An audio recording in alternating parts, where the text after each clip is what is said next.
Herzlich willkommen. Ich heiße Sie ganz herzlich willkommen zu unserem heutigen Panel, der heutigen Innopitch-Veranstaltung, die wir gemeinsam mit dem Next Media Accelerator in Hamburg veranstalten.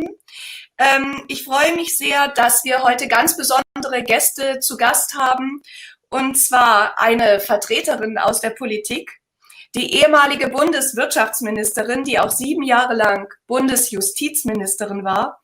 Heute arbeitet sie als Beraterin. Herzlich willkommen, Brigitte Zypries. Schön, dass du da bist. Außerdem ist bei uns eine Vertreterin aus der Wirtschaft. Sie ist die Managing Director Google Cloud Dach. Google gab Anfang diesen Jahres im Februar erstmals Einblicke in den Zustand seiner Cloud-Sparte.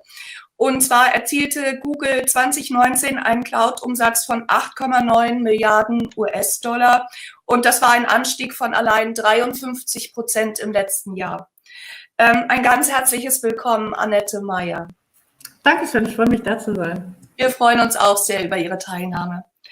Dann haben wir heute zu Gast einen Vertreter aus den Medien. Und zwar ist er der Intendant des Südwestrundfunks. Er war auch 13 Jahre lang erster Chefredakteur von ARD aktuell, zu denen Tagesschau und Tagesthemen gehören. Schön, dass Sie da sind, Kai Gniffke. Hallo. Hallo in die Runde und an alle Zuhörenden. Hallo. Genau, und aus Österreich haben wir auch noch einen Gast zu Besuch. Er war bereits bei unserem ersten Innopitch-Panel dabei zu den Themen Logistik und Supply. Früher war er Skilehrer, dann Börsenmakler. Er hat selbst sehr erfolgreich schon gegründet und 2011 begründete er Speedinvest und arbeitet seither dort als Partner. Und Speedinvest hat allein in diesem Februar den 3. Fonds mit 190 Millionen Euro aufgesetzt. Wir freuen uns sehr, dass du da bist, Daniel Keiper-Knorr. Hallihallo. Außerdem haben wir auch noch zu guter Letzt, last but not least, einen Vertreter eines Startups Accelerators bei uns. Nämlich, er ist Partner beim Next Media Accelerator und der Next Media Accelerator ist Europas führender Medien-Startup-Accelerator. Er ist allerdings auch Partner von Innopitch bei dieser Veranstaltung, worüber wir uns sehr freuen. Herzlich willkommen, Christoph Hüning. Hallo. Hallo, Christoph. Nur zur Information für alle Zuschauer, ich werde einige Leute duzen und einige siezen, dass Sie und ihr nicht verwirrt seid. Brigitte, ich habe eine erste Frage an dich. Wir sprechen ja heute über die grundsätzliche Frage bei dieser Veranstaltung. Was können wir tun, damit unsere Medien noch in Zukunft relevant sind? Welche Art der Innovation ist dafür möglich? Und um diese Frage beantworten zu können, würden wir ganz gerne noch einmal einen Schritt zurück tun und uns überlegen, warum sind die Medien eigentlich in der Krise und dann auch noch in so einer Art Dauerkrise, die ewig anzuhalten scheint. Also die Medien und Verlage tun sich schwer, Erlösmodelle zu finden für den digitalen Journalismus. Auflagen und Abozahlen sinken ab und dass jetzt auch noch die Corona-Pandemie gekommen ist, war für den Anzeigenmarkt desaströs. Was ist denn deiner Meinung nach die Ursache für diese Medienkrise unabhängig von Corona? Vielleicht würde ich noch einen Schritt zurückgehen und würde erstmal sagen, warum brauchen wir eigentlich Medien und warum brauchen wir unabhängige Medien? Ich glaube, das scheint mir der wichtige Gesichtspunkt zu sein, unter dem wir dann hinterher auch bewerten können, welche Form von Neuentwicklungen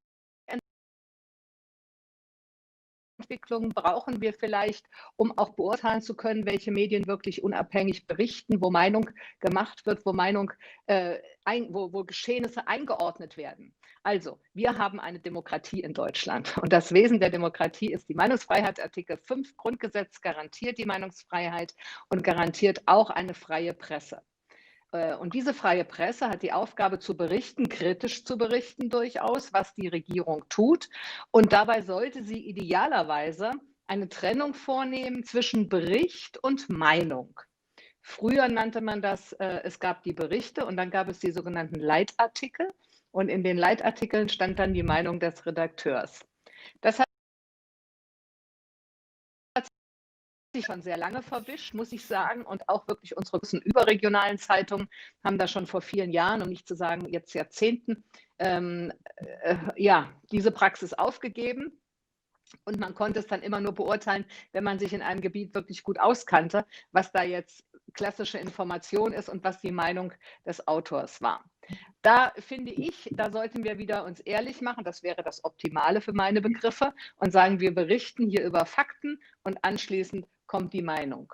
So, und durch die Digitalisierung, das hast du gesagt, Christine, hat sich das halt alles verändert. Durch die Digitalisierung gibt es jetzt eben viel mehr Meinung und Medien auch im Internet. Und es entsteht das, was man immer die Blase nennt. Jeder bewegt sich in seiner Blase, jeder abonniert nur noch die Medien, die ihn interessieren.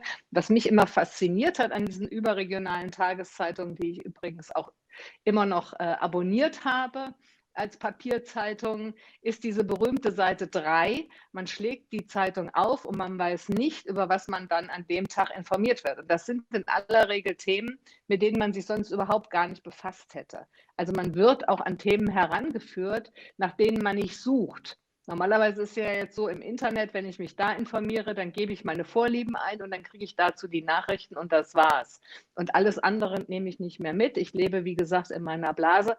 Das Ganze macht es immer schwieriger, sich auszutauschen. Das ist jetzt alles ein bisschen holzschnittartig, aber der Zeit geschuldet. Unsere Zuhörerinnen und Zuhörer wissen sicher, was ich meine, und jeder kann sich was darunter vorstellen.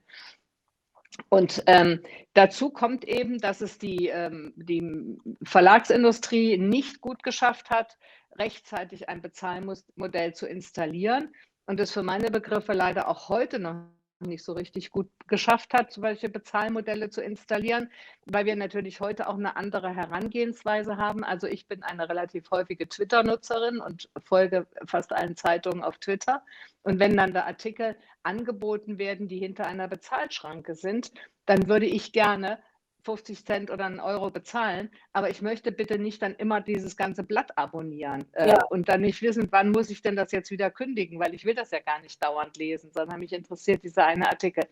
Also wenn da noch jemand eine Idee hat, wie man das dann sinnvollerweise machen kann, wäre ich sehr dankbar, weil man damit, glaube ich, auch unabhängigen Journalismus zum Bezahlen bringt, was wichtig ist. Journalisten müssen ja auch leben, das ist ja völlig klar. Ich will ja auch was dafür bezahlen, ist gar nicht das Thema.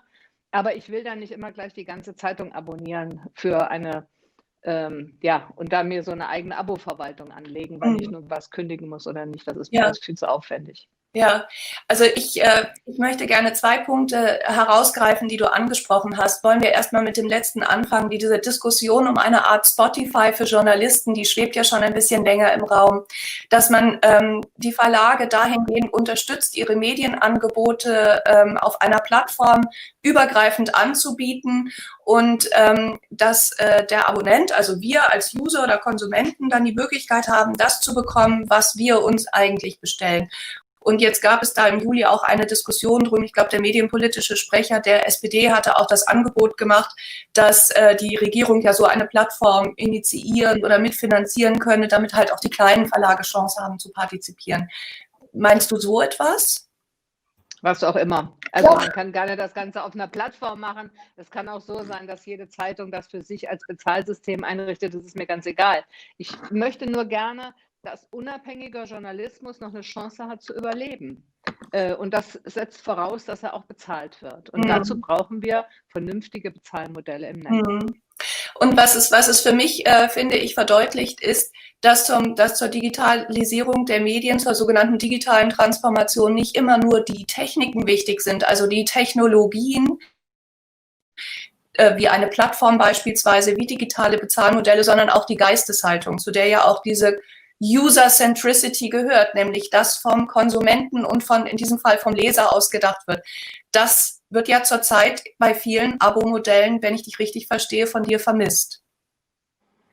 Ja, also ich meine, man muss es auf der einen Seite so machen, dass sich Nutzer damit wohlfühlen, und man muss auf der anderen Seite auch, also das wäre für mich nochmal so ein Wunsch für so Social Entrepreneur-Gründungen im Bereich der Medien, nochmal eine Idee entwickeln, wie man einzelne Artikel prüfen kann auf den Wahrheitsgehalt ihrer Äußerungen.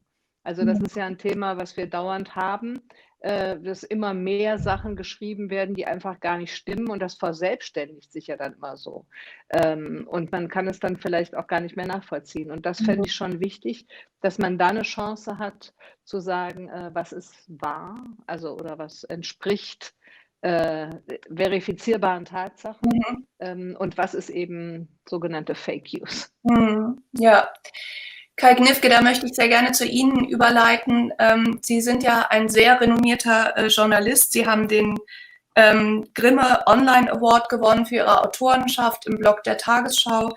Sie haben zum Beispiel mitgewirkt in der High-Level Expert Group on Fake News der EU-Kommission. Und Sie sind auch gleichzeitig Honorarprofessor für Journalismus in der digitalen Transformation an der Hochschule Mittweida in Sachsen. Jetzt sind Sie eigentlich genau ein Experte für das Thema digitale Transformation in den Medien. Wie gelingt sie denn am besten? Oh, Sie sind gemutet. Genau. Ja. Die $1-Million-Frage. Wie gelingt digitale Transformation? Ich nehme dazu gerne Stellung, würde gerne noch 2 Sätze zu Brigitte Zypries sagen. Ich würde nicht von so einer Medienkrise reden. Also ich finde, Medien haben in den letzten 6 Monaten einfach nochmal bewiesen, wie wichtig sie sind. Und sie haben, glaube ich, auch eine enorme Renaissance erlebt. Wie groß das Bedürfnis der Menschen nach unabhängigen Informationen ist, haben wir in den letzten 6 Monaten stärker erlebt als je zuvor. Deshalb, ja, ich habe gut reden, aber ich finde, es ist eine ganz, ganz tolle Zeit eigentlich gerade für Journalismus, für Medien. Aber wenn ich das sage, muss ich natürlich auch dazu sagen, ich habe gut reden als öffentlich-rechtlicher Anbieter. Bei uns, wir haben ein gesichertes Erlösmodell, auch wenn jetzt die Beitragsanpassung noch fraglich ist, aber wir wissen, dass bei uns keiner rausfliegt, dass unsere Einkünfte einigermaßen sicher sind, und deshalb habe ich da gut reden, und das hat uns auch ein Stück weit demütig gemacht in den letzten Monaten. Aber auch uns hat diese Zeit der letzten oder generell dieser Corona-Krise sehr, sehr viel Learnings einfach mitgegeben. Wir müssen die digitale Transformation beschleunigen. Die Menschen haben zwar unsere linearen Angebote sehr stark wahrgenommen in dieser Zeit, aber das ist dann wieder zurückgegangen auf ein Normallevel, wie es vor der Krise war. Und wer langfristig und dauerhaft profitiert, sind die Anbieter von digitalen Angeboten, also die Netflixen, die Amazons, die haben Abos abgeschlossen und die haben im Wesentlichen auch diesen Anstieg gehalten. Und das macht den Unterschied aus, und das zeigt uns, dass wir auch besser werden müssen. Wir müssen besser werden in der Art und Weise, wie wir Dinge anbieten. Wir müssen unsere Angebote selbst nochmal unter die Lupe nehmen. Aber dabei ist es wichtig, und auch das nimmt Bezug auf Brigitte Zypries, dass wir unseren Kern dessen, was wir tun, nämlich unabhängigen Journalismus, dass wir das bewahren, dass wir die Glaubwürdigkeit bewahren, das Vertrauen der Menschen in unsere Angebote bewahren. So, und das müssen wir übersetzen in digitale Angebote. Das wird die spannende Frage sein. Das wird insbesondere damit zu tun haben, gelingt es uns schneller, auch Innovationen umzusetzen, tatsächlich von der Idee bis zur Realisierung, die Zeit einfach viel, viel kürzer zu haben. Unsere Unternehmen, und das gilt sowohl für die Printbranche wie für die audiovisuellen, wir sind ab einer bestimmten Größe schon nicht mehr so flexibel, wie wir das jetzt sein müssen. Und da, glaube ich, haben wir eine ganze Menge noch zu lernen. Da können uns Zusammenarbeiten, wie zum Beispiel mit dem Next Media Accelerator, extrem helfen. Ja, also wenn ich Sie richtig verstehe, spielen Sie tatsächlich mit dem Gedanken, das lineare Fernsehen zu übernehmen, auch das lineare Radio, was der SWR ja auch anbietet. Also das Radio ist immer noch unsere größte Waffe. Also allein hier im Südwesten erreichen wir jeden Tag 7 Millionen Menschen mit dem Radio. Mit SWR 3 haben wir das erfolgreichste Radio in ganz Deutschland. Das wird es noch lange geben, und auch das lineare Fernsehen wird es noch lange geben. Aber wir sehen doch einfach, dass Menschen, eine Generation meiner Kinder, aber auch ältere Menschen, nicht mehr warten, bis eine bestimmte Sendung im Fernsehen kommt. Und die brauchen die entsprechenden Streaming-Angebote. Und wenn es uns nicht gelingt, in kurzer Zeit attraktive Audiotheken, Mediatheken anzubieten, dann werden wir künftige Generationen verlieren, und wir werden unserem Auftrag nicht mehr gerecht, eine komplette Gesellschaft zu versorgen mit Informationen, und wir werden den Anschluss verlieren und werden das, was uns antreibt, nämlich den Zusammenhalt in dieser Gesellschaft zu befördern, das werden wir dann nicht mehr schaffen. Also ich sehe das Thema digitale Transformation immer gerne als eine Frage von Technologien und eine Frage von auch Denkweisen. Und Sie hatten es gerade schon angesprochen, wir brauchen Innovationen in den Medien. Und Sie sind jetzt Intendant beim SWR seit dem letzten Herbst und haben damals gesagt, Sie möchten gerne eine Innovationsvorreiterstellung in der ARD einnehmen mit dem SWR und haben daraufhin jetzt im September das SWR X-Lab gegründet, wo Sie mit Startups verstärkt zusammenarbeiten wollen. Können Sie mal ein bisschen erzählen, wie Sie sich das vorstellen?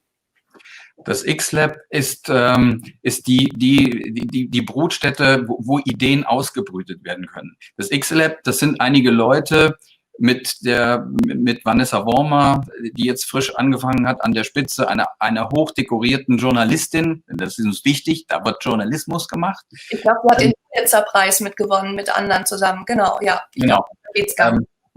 Wo aber eben Menschen, sei es von außen, aus Startups oder sei es aus Hochschulen, aber eben auch aus unserem Unternehmen selbst sagen, ich habe eine coole Idee und ich glaube, die kann was werden.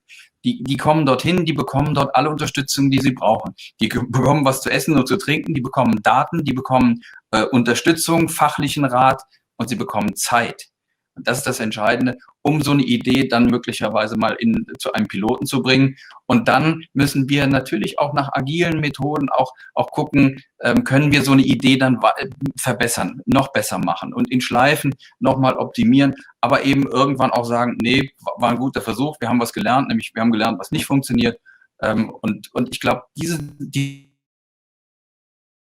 Raum, ja, den physischen Raum, den braucht's, um Ideen tatsächlich an den Start zu bringen. Und das ist die Idee dieses X-Labs. Und ja, ich hoffe, dass wir dadurch wirklich schneller und besser und innovativer werden. Ja. Annette Maier, es ist ja so, dass wir hier viel über die digitale Transformation sprechen, die versuchen, die Medien umzusetzen. Google treibt die digitale Transformation mit voran. Und jetzt ist die Frage, wie schaffen Sie das denn einfach so? Also für mich ist einfach nochmal wichtig, um auf die zwei vorherigen Sprecher nochmal einmal ganz kurz auf die einzugehen. Für uns ist eigentlich wichtig das Thema Transparenz, also für mich persönlich das Thema Transparenz zum einen und das zum anderen, was ich auch sehr, sehr wichtig finde, ist ganz kurz angeklungen ist, was haben wir denn eigentlich für eine Audience oder welche Art von Konsumenten haben wir denn? Wie eben schon angesprochen, ich meine, wenn ich jetzt meine Kinder betrachte, die konsumieren ja ganz anders heutzutage als vielleicht meine Eltern oder ich selber. Und damit ist es eigentlich wichtig, dass wir A, diese Transparenz schaffen und die auch erhalten bleibt. Und B, wonach die Jugend auch immer mehr sucht, ist natürlich dieses, in Anführungsstrichen, diese Wahrheit. Ja, also diese ehrliche Berichterstattung. Ich meine, die bewegen sich auf Insta, die bewegen sich auf Facebook ja schon fast gar nicht mehr, die bewegen sich mit TikTok und Snapchat und so weiter und so fort. Das sind die Medien, wo unsere Jugend heutzutage konsumiert, aber auch die Tagesschau. Und das finde ich dann immer ganz interessant, ja, wenn ich dann so sehe, wo man sich eigentlich die Informationen herholt. Deswegen denke ich, ist es ganz wichtig, dass man, wie angesprochen, die Informationen in der Art und Weise für die Menschen zur Verfügung stellt, wie sie auch konsumiert werden und da eben eine entsprechende Transparenz schafft. Und ich mache ein Beispiel. Wir haben ein Projekt, das ist auch öffentlich, zum Thema Mediathek eben gemacht. Dort ist es so, dass gerade im Bereich, also während der Corona-Zeit dann natürlich unglaubliche Anstiege zu verzeichnen war. Und dann geht es darum, wenn diese Mediathek zum einen bespielt, aber auch zum anderen aus der Mediathek, aus der ARD-Mediathek oder ZDF-Mediathek, wenn daraus konsumiert wird, dann müssen diese Medien zur Verfügung stehen, dann dürfen die nicht zur Verfügung stehen. Das heißt, dieses kontinuierliche zur Verfügung stellen dieser digitalen Medien, das ist eigentlich das, was Google immer gerne im Hintergrund tut. Ja? Also Google Cloud ist letztendlich eigentlich nur ein Enabler dafür, eine Mediathek verfügbar zu machen für die Menschen, die sie dann zu einem gewissen Zeitpunkt irgendwelche Sendungen oder Berichterstattung konsumieren möchten. Und darum geht es eigentlich. Und ich denke, das ist ein Teil der digitalen Transformation.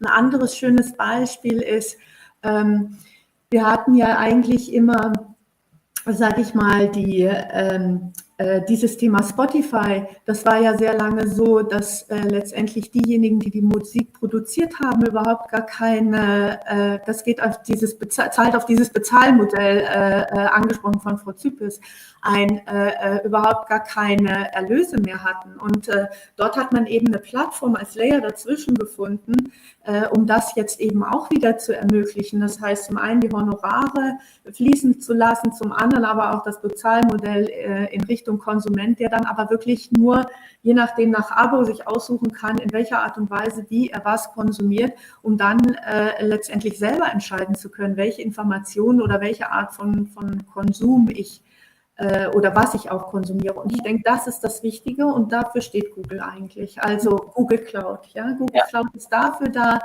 Transparenz zu schaffen, Daten aus unterschiedlichen Bereichen zusammenzuziehen, verfügbar zu machen, große Datenmengen zu verarbeiten. Das geht auch wieder in diese Richtung, haben wir denn Fake News oder haben wir keine Fake News? Da gibt es heute unglaublich tolle Modelle, wie man helfen kann, genau da in diese Richtung gehen, wirklich. Zum einen, ehrliche News ist ja immer relativ gesehen, ja, also Frau Zypries, Sie sehen vielleicht ehrlich anders als ich, ja, aber natürlich schon gefärbt ist heutzutage alles, aber schon in einer Art und Weise, die diese Ehrlichkeit oder diese Berichterstattung, ja, dass das unterstützt wird. Und dafür, denke ich, ist es wichtig, auf die digitale Welt zurückzugreifen, auf die Kanäle und sich Themen zu bedienen, wie zum Beispiel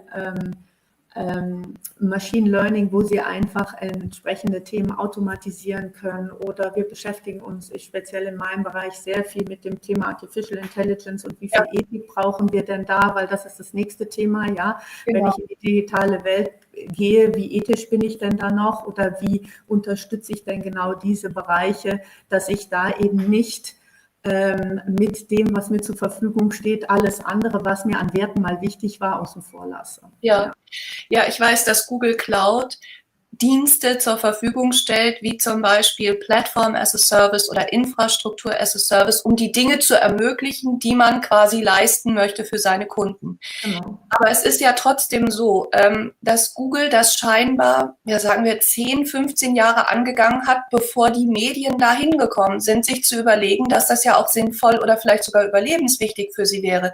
Allein die Frage digitale Vermarktung von Online-Anzeigen ist etwas, das können Google und Facebook bravourös, aber die Medienhäuser nicht. Und warum? Also haben Sie bestimmte Thinktanks, die Sie anders machen? Haben Sie eine bestimmte Art, sich diese Dinge gemeinsam im Unternehmen vorzunehmen, zu überlegen, was ist das Geheimnis, da so erfolgreich zu sein? Also man muss vielleicht mal, wenn man jetzt in diese Richtung geht, warum ist Google seit 21 Jahren jetzt schon fast so erfolgreich? Das ist sicher der Kultur geschuldet. Also man muss ganz klar sagen, das Herzstück dieser Innovation, die Google letztendlich antreibt, ist die Kultur. Und die Kultur ist im Wesentlichen bestimmt durch die Transparenz und die Art und Weise, wie die Mitarbeiter zusammenarbeiten. Und die darunter liegende digitale Infrastruktur, so möchte ich es jetzt vielleicht mal sagen, oder die Tools, die diese Zusammenarbeit letztendlich auch unterstützen. Ja, dieser Spirit, jede Information, die man hat, jede Idee, die man hat, zu sharen, sofort darauf zu warten, bis die ein Stückchen weiterentwickelt ist und damit natürlich die Möglichkeit zu haben, ich habe heute eine Idee, die teile ich sofort mit 20 anderen, dann wird diese Idee natürlich sehr viel schneller weiterentwickelt, wie man sich vorstellen kann, weil sie auch aus unterschiedlichen Blickwinkeln heraus betrachtet wird, als wenn ich alleine an einer Idee die nächsten, 5 Wochen, 6 Wochen, 10 Wochen arbeite. Ja, und diese Art, transparent mit allen Informationen umzugehen und diese auch allen zur Verfügung zu stellen, das ist eben diese Art der Kultur, die dann auch die Innovation so treibt. Und vielleicht ein interessanter Aspekt, wir arbeiten sehr stark auch an Themen Text-to-Speech und Speech-to-Text oder ein anderes Thema ist zum Beispiel, ich spreche jetzt hier mit Ihnen in Deutsch und bekomme das als Text ausgeworfen in Englisch. Also es geht auch wieder in diese Richtung, wirklich die Informationen für alle zur Verfügung zu stellen und nicht sich limitieren zu lassen durch eine Sprachbarriere oder eine kulturelle Barriere. Das ist diese Philosophie, die bei Google vorherrscht und die eben ganz, ganz wichtig ist.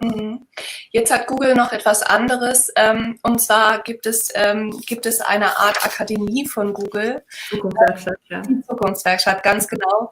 Und zwar dieses Verständnis von digitaler Transformation trägt Google tatsächlich kostenlos zu Privatpersonen oder Mittelständlern.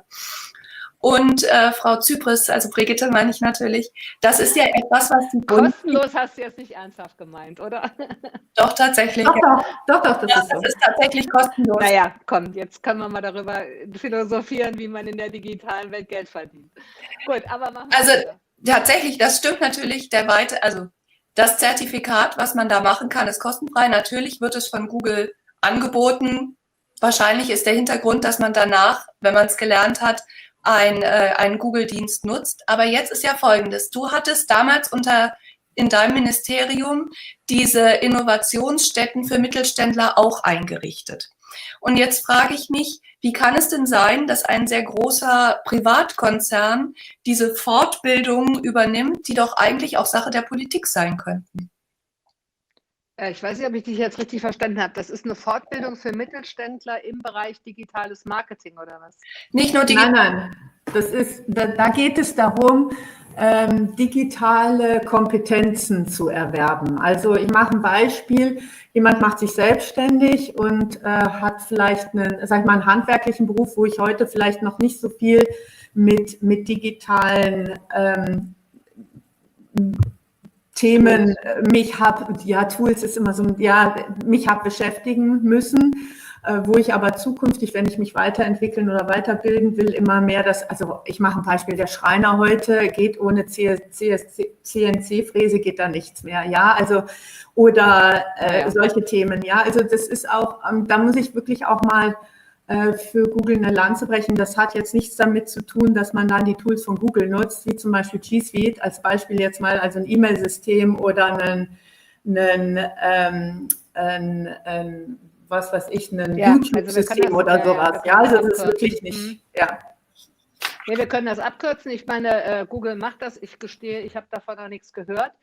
Ich weiß aber, dass Amazon das beispielsweise auch macht, bei der Frage von Direktmarketing mit jungen Unternehmen darüber redet, wie die ihre Produkte darüber verkaufen können. Das macht natürlich jeder in seinem Bereich mit dem Ziel, selbstverständlich Leute in irgendeiner Form zu binden fürs Unternehmen. Sie sind ja keine Industrie- und Handelskammer. Da kann man diese ganzen Fortbildungen ja auch machen und da wird staatlicherseits gemacht. Und es gibt von Seiten des Wirtschaftsministeriums natürlich in Zusammenarbeit mit den Industrie- und Handelskammern da auch alle möglichen Fortbildungsangebote. Aber es gibt so viele Tausende von Mittelständlern in Deutschland und das fängt ja bei ganz, ganz kleinen Betrieben an, die auch völlig andere Bedürfnisse haben als ein gut alteingesessener mittelständisches Familienunternehmen beispielsweise, das irgendwelche 300 Beschäftigten hat und Weltmarktführer ist in seinem Bereich. Also so weit changiert ja dieser Mittelstand und da gibt es völlig unterschiedliche Bedürfnisse. Und wenn Sie sowas anbieten, kann ich nur sagen, prima à la Bonheur. Sehr gut. Jetzt Daniel Keiper-Knorr, wir kommen zu einem anderen Thema der Innovation mit Start-ups. Wir haben gerade gehört, die Bundesregierung fördert Mittelständler zum Thema digitale Transformation. Großunternehmen wie Google haben auch Sachen im Programm. Innovation läuft aber auch sehr erfolgreich über das Thema Start-ups. Und du bist ja ein Investor in der frühen Phase. Und im August konnte ich bei dir auf Twitter lesen, dass aus eurem Dealflow eine echte Dealflut geworden ist. Und das mitten in der Corona-Krise. Da war ich natürlich erstaunt. Waren denn bei diesen ganzen Startups, du hattest geschrieben, ein Pitch-Deck pro Stunde, 24 Stunden an 7 Tage die Woche bekommt ihr zugeschickt. Sind da auch viele Medien-Startups dabei gewesen? Oh, du bist gemutet. Wir hören dich nicht.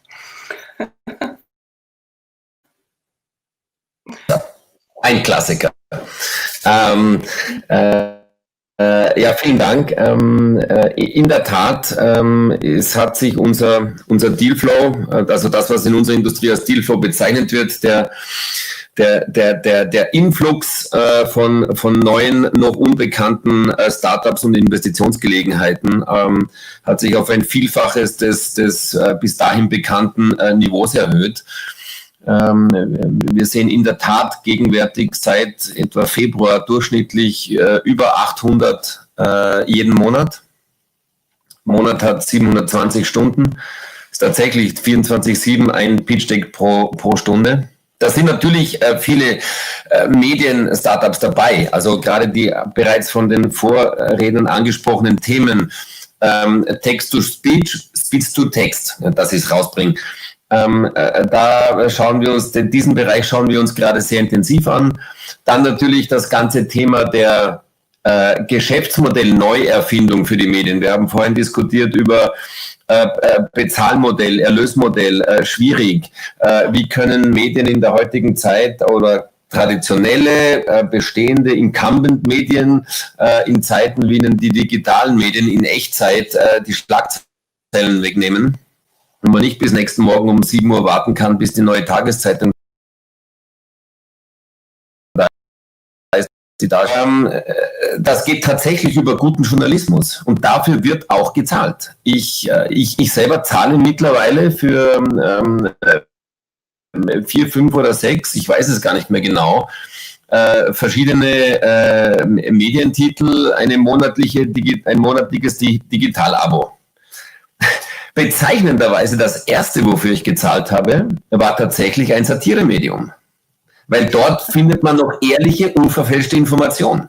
Alles andere muss man ja immer 2-, 3-mal querlesen, ob es nicht vielleicht doch tatsächlich Satire ist oder sonst irgendwie vom Absender mit einer versteckten Ideologie versehen, die man erst einmal entblättern muss. Also da sehen wir täglich mehrere Startups, die da reinkommen, die letztlich, man muss wissen, die Speedinvest ist ein Investor, der ausschließlich in Digitalunternehmen oder in Unternehmen der Digitalwirtschaft und in Softwareunternehmen investiert. Ergo sind wahrscheinlich 80% unseres Dealflows und auch des Bestandsportfolios in irgendeiner näheren oder entfernteren Form ein Medienunternehmen, weil sie nutzen digitale Medien, um ihre Inhalte, ihre Geschäftsmodelle, ihr was auch immer, an ihr Zielpublikum zu bringen. Du meinst zu Vermarktungszwecken wahrscheinlich? Ja, auch. Also Beispiel das Thema der Marktplätze. Ja, es ist ja für mich die logische Fortentwicklung des Geschäftsmodells der Medien, ja, auf die Rückseite vom Artikel eine Anzeige zu drucken oder je nachdem, ob man im Verkauf oder in der Relation arbeitet, ist es die Rückseite oder die Vorderseite, auf die Rückseite der Anzeigen die Artikel zu drucken oder auf die Rückseite der Artikel die Anzeigen zu drucken. Aber wenn ich das Publikum schon habe, dann ist es doch so naheliegend wie nichts Zweites, ihm gleich auch die Transaktion anzubieten. Anstelle hier Werbung zu machen und dann sagen, und übrigens da drüben kannst du es dann kaufen, kauf's gleich bei mir. Und das Medium kriegt für die Vermittlung dieser angestoßenen Transaktion eine Belohnung.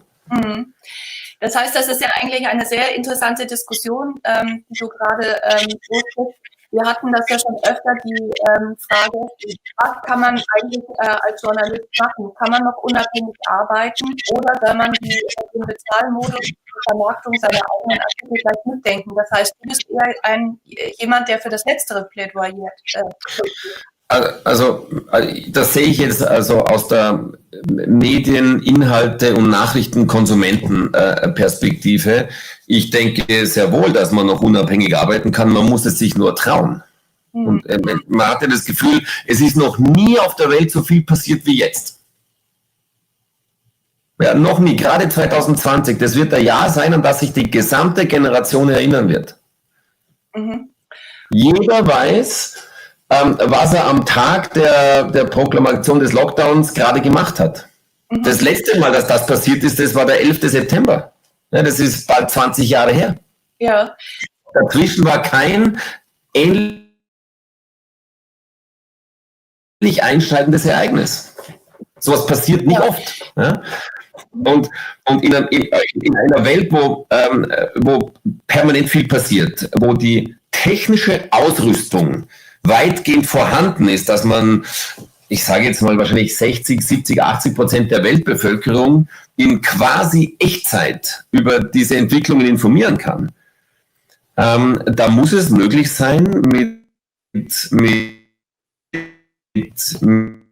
richtig vorhin auch erwähnt, Trennung von Artikel und Kommentar, von Bericht und Meinung. Das verschwimmt leider immer mehr. Da bin ich sehr davon überzeugt, dass da weiterhin Geld zu verdienen ist damit. Ja. Also das heißt, für dich sind zurzeit die wichtigsten Themen bei die Vermarktungsmöglichkeiten von Inhalten. Naja, guten Journalismus produzieren, der lässt sich auch verkaufen. Mhm. Mhm. Also so Themen als Venture-Investor, denkt man ja auch permanent über die Welt nach und wie kann ich das, was da draußen etabliert ist, neu nennen wir das. Hoffentlich kommt bald ein Gründer, der uns irgendein Ding neu denkt. Ja? Jetzt, warum vermarkten die Medien ihren Backlog nicht? Oder Hintergrundrecherche gut aufbereitet, grafisch schön dargestellt. Ich wäre sofort bereit, für so ein Angebot 1 Euro pro Tag zu zahlen, um im Archiv des entsprechenden Mediums stöbern zu dürfen und quasi ein Archiv mit einer Suchfunktion versehen, dessen, was die Journalisten, die das Medium bezahlt, auf der Payroll hat, in der Vergangenheit produziert haben, wieder ans Licht zu bringen. Was heißt das so? Wie heißt das, damit ich das jetzt richtig zitiere? Die Rache des Journalisten ist das Archiv. Jetzt, Christoph, jetzt habe ich eine Frage an dich. Und zwar ist es ja so, der Next Media Accelerator, der NMA, hat mittlerweile in 11 Batches mehr als 70 Startups bereitgebracht. Und mit Sicherheit gab es jetzt in der Corona-Krise Gewinner und Verlierer, was die Themen für ein Startup betrifft. Aber ich glaube, Daniel, kann ich mich noch einmal muten, weil ich habe das Gefühl, dass aus deinem Mikrofon, vielen lieben Dank, das Nebengeräusch kommt. Jetzt ist es aber so, dass du mit dem Nico Lummer, deinem Partner im Next Media Accelerator, einem deiner Partner im Next Media Accelerator, bei Werben und Verkaufen eine wöchentliche Kolumne schreibst. Und gerade in dieser Woche habt ihr euch dafür ausgesprochen für die Medienpluralität. Wie können denn Startups dabei unterstützen, die Pluralität in den Medien aufrechtzuerhalten? Die Medienpluralität basiert ja schon darauf, dass die Medienunternehmen irgendwie eine wirtschaftliche Überlebenschance haben. Also wir haben gerade schon gesagt, das klassische Mediennutzungsverhalten ändert sich und damit sinken die klassischen Einnahmequellen oder brechen weg oder werden weniger, wie auch immer wir es nennen. Und da muss sich ja was Neues finden. Also wir glauben halt nicht, also in unserer Rolle, dass wir klassischen Journalismus-Startups fördern sollten, um besseren Content zu erstellen, weil das können ja Medienhäuser auch wirklich gut. Wir kommen ja aus einer Welt, wo man sagt, auch früher schon hat Journalismus alleine, war noch kein Geschäftsmodell, sondern es gab halt immer schon die Printanzeige, also weit vom Internet, diesen Mix gab es ja immer. Und wir wollen halt mit unseren Startups, Medienhäusern ganz klar helfen, in der digitalen Geschäftsmodelle zu finden oder zu entwickeln. Das kann so sein, dass sie ein Startup finden, was ein Produkt hat, oder gerade viel ja, also Text zu Speech und Speech to Text haben wir alles fertig im Portfolio, also wer Interesse hat. Das ist auch schon live im Einsatz. Und all diese Sachen entwickeln halt kleine Startups schneller und dann brauchen sie halt diese Anbindung an den Verlag oder an den Sender oder an jemanden, der es halt dann einsetzt und darüber skaliert und halt auch mal Geld reingibt, damit es halt entsprechend wachsen kann. Und so schaffen wir natürlich, bieten wir unseren Investoren, unseren Fondsinvestoren, die ja wiederum Medienhäuser sind, eine Möglichkeit, neue Angebote zu schaffen. Also wir kümmern uns ganz klar nicht darum, irgendwelche Workflows im Bereich der Printzeitung zu optimieren. Da gibt es sicher auch Potenzial, aber das ist halt schlicht nicht unser Thema. Wir machen nur digital und da gibt es halt neue Formen, da gibt es neue Wege, Zielgruppen anzusprechen, aber wir reden auch über Vermarktungsprozesse, Native Advertising-Sachen und interne Workflows. Da gibt es neue Wege, Zielgruppen anzusprechen, aber wir reden auch über Vermarktungsprozesse, Native Advertising-Sachen und interne Workflows. Wow. Ist das auch schon Kann es sein? Vermarktungsprozess, ist das alles doppelt kommt? Dass, wenn Christoph doppelt zu hören ist, dann könnte es sein, dass er ein zweites Fenster offen hat oder er müsste den YouTube-Channel muten. Er nicht? Okay, gut. Jetzt ist es verschwunden. Wir tun einfach so, als wäre es nie da gewesen. Christoph, jetzt eine interessante Frage, die sich gerade in diesem Juli aufgetan hat.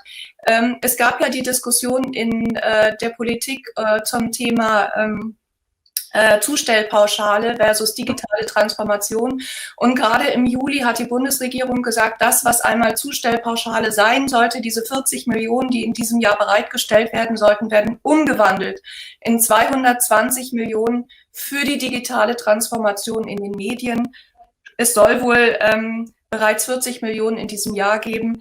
Wie das genau geschehen soll, ist noch nicht ganz klar. Das Wirtschaftsministerium, dein Nachfolger, Brigitte, Peter Altmaier, ist dafür zuständig, die Förderkonzepte zu erstellen. Was würdest du dir denn wünschen, was passieren soll mit diesem Geld? Ich habe eine Kolumne geschrieben. Und zwar tatsächlich schon mal. Und zwar haben wir gesagt, also wir würden uns natürlich freuen, also wir freuen uns erstmal, dass die Politik gesagt hat, nein, wir fördern nicht die Zustellung der gedruckten Zeitung, sondern wir shiften das aufs Digitale. Das finden wir ein sehr gutes Signal. Und jetzt ist natürlich die große Gefahr, dass man, wenn man einen beliebig anonymen Verteilungsschlüssel, das auf die Verlage gibt, dass dann jeder Einzelne doch irgendwie seine Zustellkosten quersubventioniert. Daher wäre es natürlich schlauer, übergreifende Projekte zu bauen, in dem aus unserer Sicht natürlich Startups eine Rolle spielen sollen, aber in dem halt auch Verlage gemeinsam über Open-Source-Projekte nachdenken. Das heißt jetzt nicht, wir haben ja aus gutem Grund diese stark fragmentierte Medienlandschaft der Regionalverlage in Deutschland, aber da muss jetzt nicht jeder alleine dasselbe digitale Thema nochmal angeben. Also wir kennen ja gemeinsam die Google News Initiative, die da viele gute Projekte angestoßen hat. Und in sowas würden wir da eher denken. Also gerne auch mit solchen Geldern. Wir würden auch was davon nehmen, falls jemand zuhört, der das entscheiden kann. Aber es ist, also übergreifende Branchenlösungen halten wir für sinnvoller, als jetzt jedem, also ich weiß nicht, 220 Millionen auf 180 Verlage in Deutschland aufzuteilen. Dann kann man sich ausrechnen, wie viel bei jedem bleibt. Und dann wird offiziell irgendein Digitalprojekt, was sowieso schon läuft, damit unterstützt und dann versickert das ansonsten irgendwo in der Buchhaltung geschickt. Also das fänden wir nicht so toll. Und wie ist deine Meinung? Noch eine kurze letzte Einschätzung bitte zu so einem Spotify für Medien. Auf dieser Plattform bräuchten ja nicht unbedingt nur Printartikel eingespeist werden, sondern vielleicht auch Fernsehbeiträge oder Radiobeiträge vom Südwestfunk. Wäre das etwas, was dir zusagen könnte? Ich fand vorhin interessant, dass irgendjemand in der Runde sagte, die Künstler verdienen bei Spotify inzwischen besser. Ich habe das immer noch im Kopf, dass die da nichts verdienen. Also Annette Maier war das, ja. Weniger als früher. Annette Maier war das, genau. Ja. Das ist auch mittlerweile so, dass die Künstler mittlerweile ihre Honorare erhalten. Aber nicht so viel wie früher aus CD-Verkäufen, oder? Das Problem haben wir doch immer noch. Und das ist, glaube ich, auch hier, also ich finde eine übergreifende Plattform gut. Das Spotify-Beispiel finde ich nicht ganz passend. Und ich hatte kürzlich an einer anderen Stelle schon mal zitiert, es gibt ein schönes Beispiel, wenn ich ins Fitnessstudio gehe und sage, ich trainiere wirklich nur mit der einen Handel, kriege ich es günstiger, dann sagt mir der Betreiber auch, naja, ich miete trotzdem den ganzen Raum. Darum diese 50 Cent pro Artikel, ich glaube, das rechnet sich einfach nicht. Ich habe mir selber noch nie die Mühe gemacht, diese Vollkostenrechnung anzustellen, aber wenn ich wirklich eine ganze Redaktion betreibe, wenn wir über Investigativjournalismus und sowas sprechen, dann komme ich halt mit 50 Cent bis einem Euro pro Artikel sehr wahrscheinlich am Ende nicht über die Runden. Aber klar, ich muss immer gleich ein Monatsabo pro Titel kaufen, das wissen wir alle, dass das auch nervt. Also wir brauchen eine schlauere Lösung, ja. Ja, okay. Als abschließendes Wort muss das leider genügen. Ich danke allen Panelisten unglaublich für ihre Einschätzung. Leider haben wir sehr wenig Zeit gehabt. Es gäbe an der einen oder anderen Stelle noch ganz spannende Möglichkeiten, diese Diskussion zu vertiefen. Aber wir sind schon am Ende unserer Diskussionsrunde angekommen. Ich danke ganz herzlich für Ihre und eure spannenden Beiträge. Brigitte Zypries, Annette Maier, Kai Gniffke, Daniel Keiper-Knorr und Christoph Hüning. Und ich freue mich, dass wir hier zusammengekommen sind. Ich möchte einmal festhalten, die digitale Transformation in den Medien ist absolut notwendig. Wir gehen sie gemeinsam an. Und eine Lehre dieser Diskussion kann sein, dass Startups definitiv dazu beitragen können. Danke an alle Diskutanten und Supporter, die das übrigens alle hier ehrenamtlich gemacht haben heute. And now I'm going to hand over to Mark, because now the startup pitches are starting and we are all very excited about the startup pitches. And Mark, you're the host right now. Bye-bye. Yeah, thank you very much for the very interesting discussion as the introduction to our event. And now we are coming to the thing that you all have been waiting for, the startup pitches. We have 10 exciting startups here. And it will work as follows. Each startup has 5 minutes. We will cut off the startup after 5 minutes, so be precise. Then they have 3 minutes to answer questions. The audience can ask questions on the side of the screen. You see a wide window. It will open where you can ask questions in the chat. I will ask the question then to the startup, and then the startup can answer. The faster the startup answers, the more questions we can ask. If you want to get in contact with the startup, you can either leave your LinkedIn, Twitter account, email address in the chat, or you can, of course, also contact us and we will put you in contact with the company of interest. After the startup pitches, we will have a jury session. It will last for about 15 minutes. The jury consists of Linda Oberhoff, Director of Sales Communication, Energy, Environment, Utility and Telco, Media and Entertainment at IBM, Katharina Eaton, Investment Manager at Wille Finance, Andreas Regmann, Director Digital Growth at Bild, and Nico Lummer, Managing Partner at Next Media Accelerator, and Christine Schmitt, CEO of Schmitt Agency. You already met her in the day before in the panel discussion. The first startup that is going to present will be Ceretai, and I think I saw Matilda already. So if Matilda can unmute herself and I'm here, yes. Perfect. You can share your screen so that everyone has the presentation. Mm-hmm. I will start the watch and you can start now. Let me just see how I share my screen. Yes, sure. You tell me when you're ready. Yep.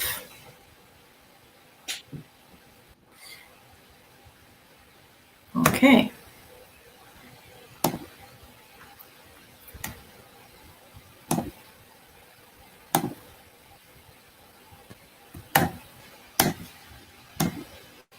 All right, here we go. Can you see my screen now? Yes, we can see. Wonderful, thank you. All right, so my name is Matilda Kong, and I normally introduce myself as an engineer gone banker gone entrepreneur. I am the CEO and founder of Ceretai, and we provide automated diversity and equality analysis of media content. And when we say media content, we mean all kinds of audio-visual content. So it can be TV, it can be cinema movies, it can be radio shows. And why do we do this? We do this because we in the Western world, we consume a whole lot of media. We consume up to 1 or up to 10 hours of media every single day. And this is, social media, it's news, it's all kinds. And most of the time, we are quite unaware of what it actually is.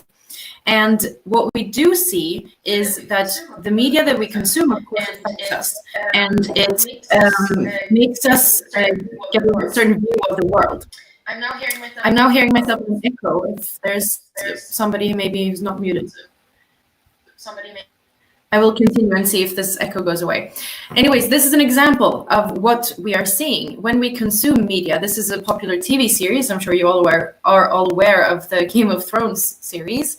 And what we see is that we get a biased image of the world by watching TV series, by consuming media in different ways. Because what we're told is that For example, in Game of Thrones, women are only, the words spoken by women are only 25% of the total words. And this is a general global average is around 30% female representation on TV. And this, of course, teaches us something about the world. And it teaches us biases, unfortunately, that we carry with us. And this is one of the biggest problems when it comes to, sustainability questions, when it comes to media and media consumption. And another example that we have, if we look at German television, female representation in every genre of television content is male dominated. Not in one single genre can we actually see 50-50 between men and women.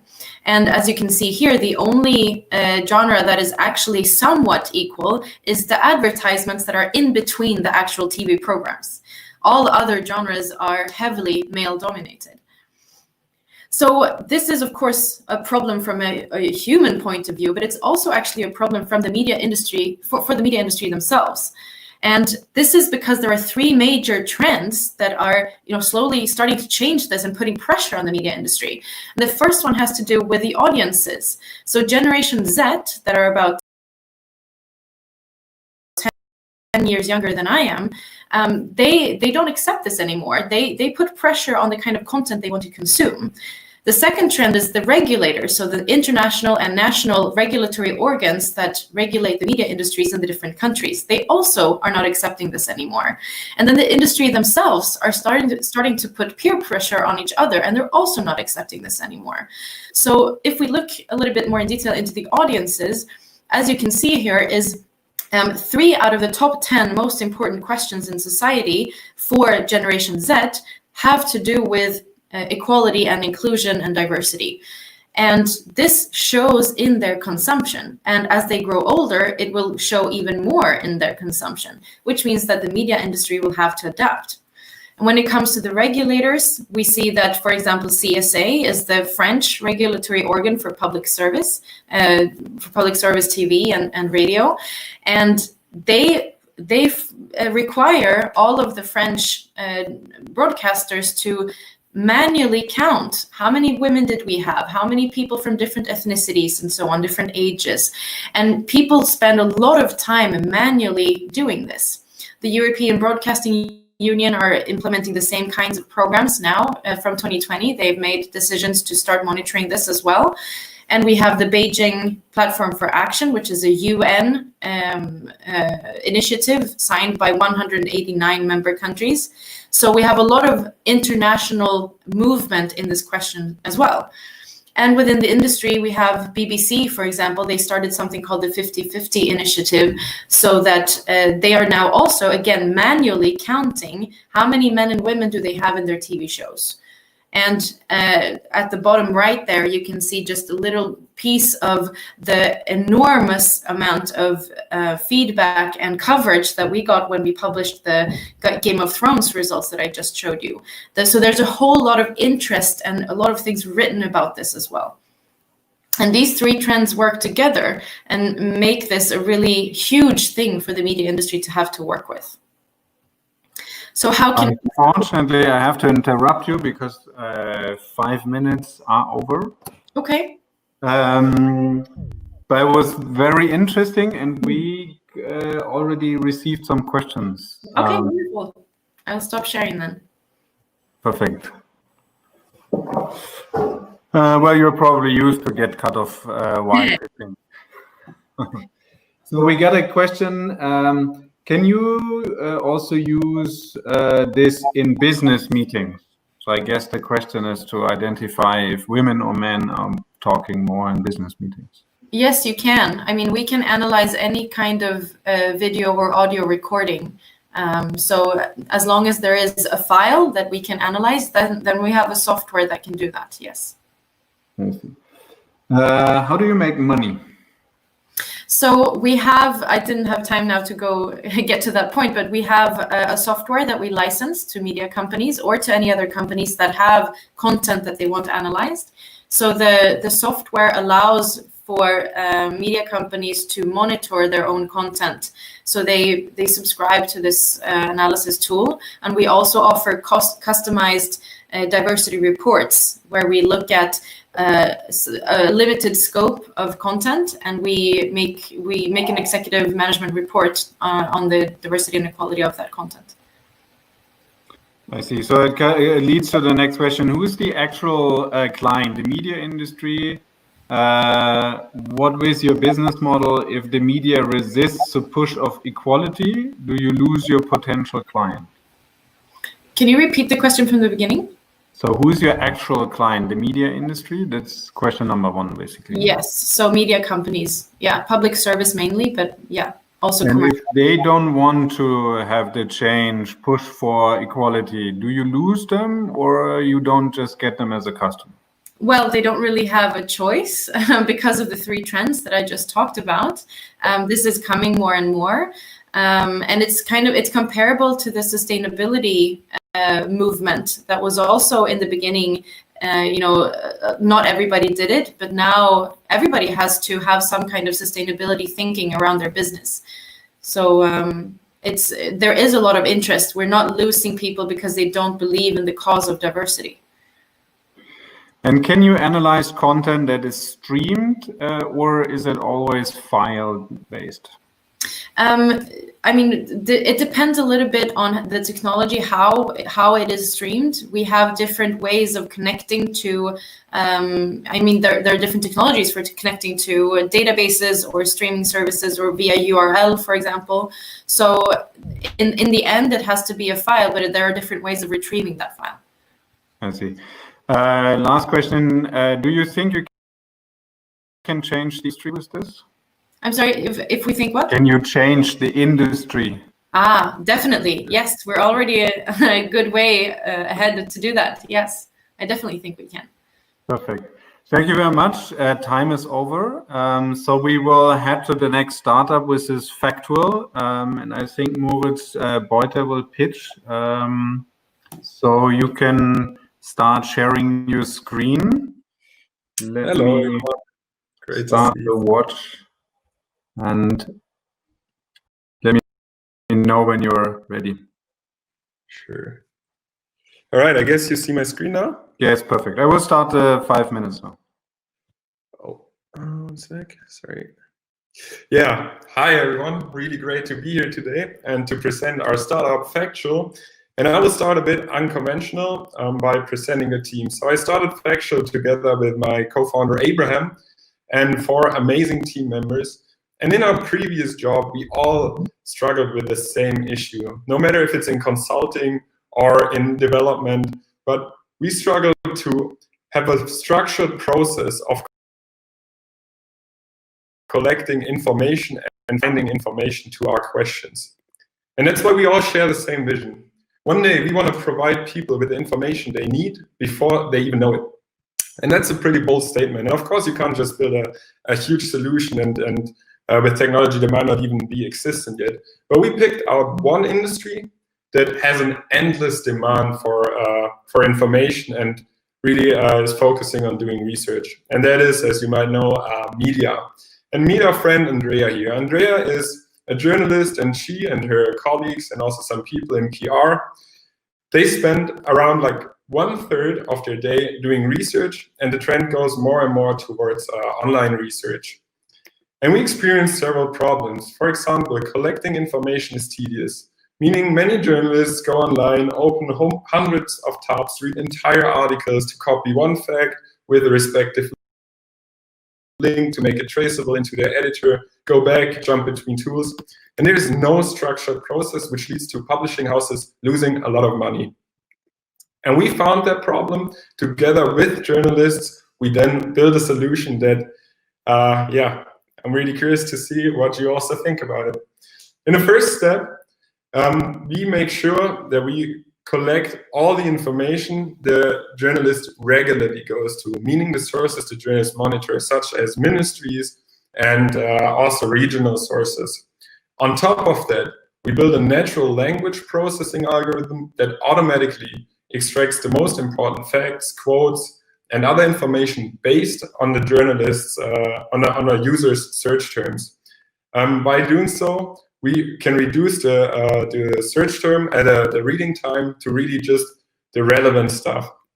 We then allow the user to simply select the extracted snippets in our tool and basically, with one click, create a fact structure around the article.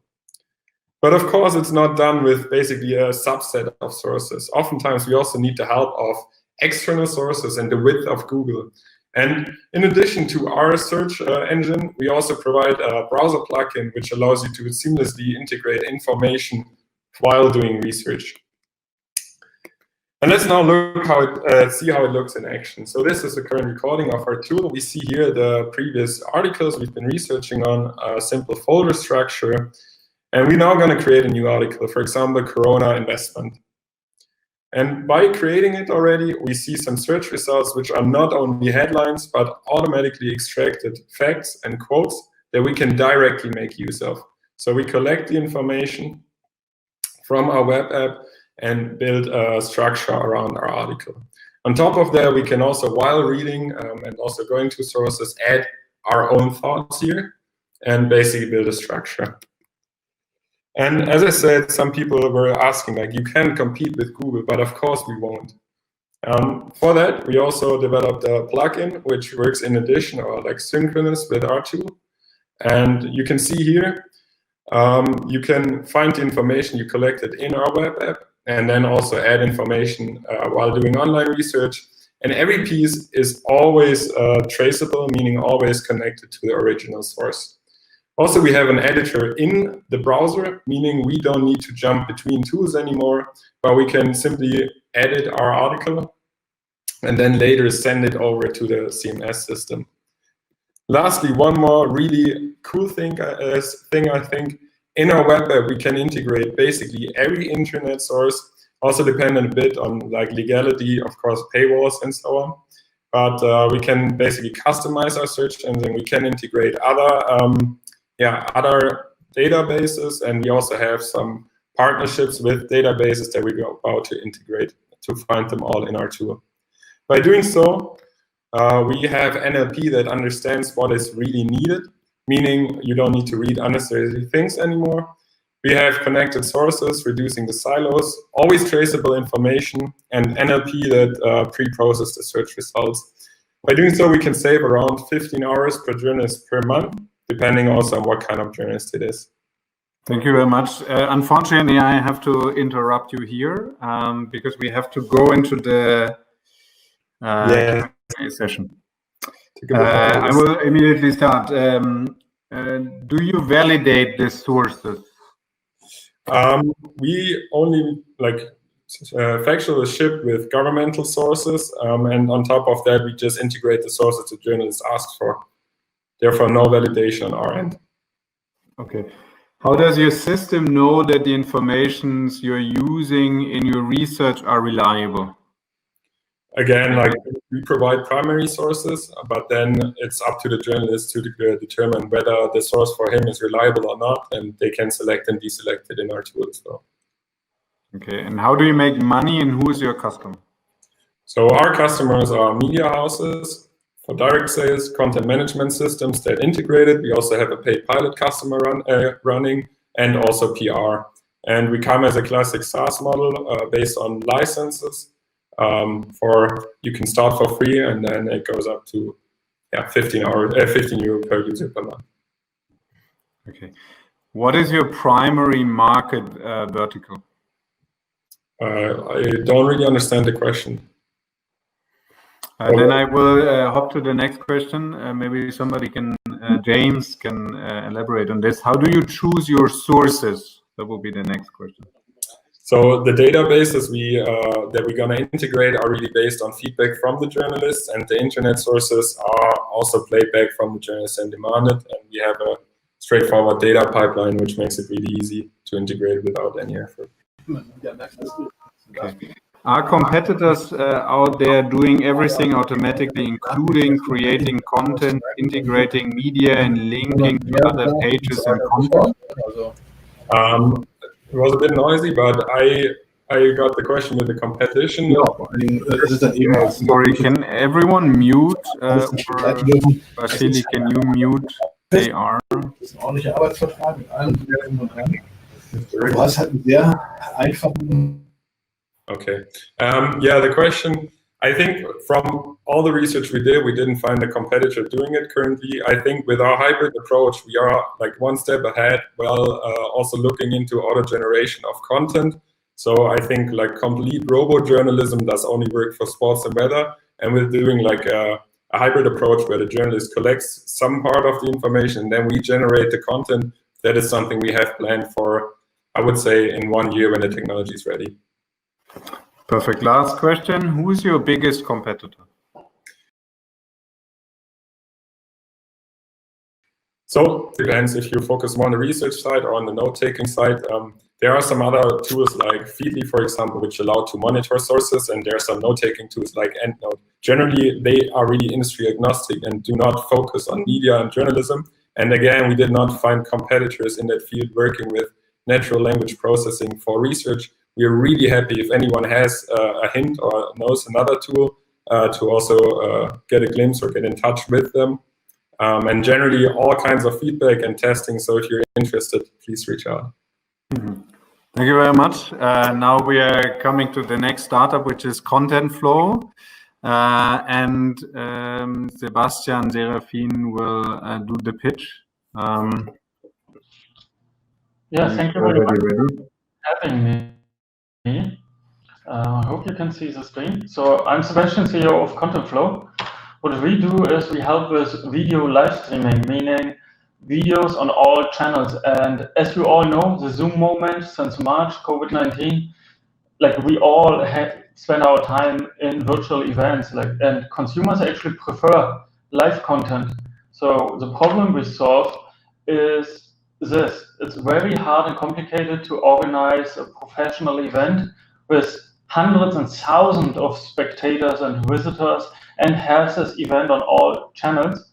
So we have developed a cloud-based software service application where you can easily just live stream into your signal from your cell phone or your GoPro camera or your webcam or even professional film equipment.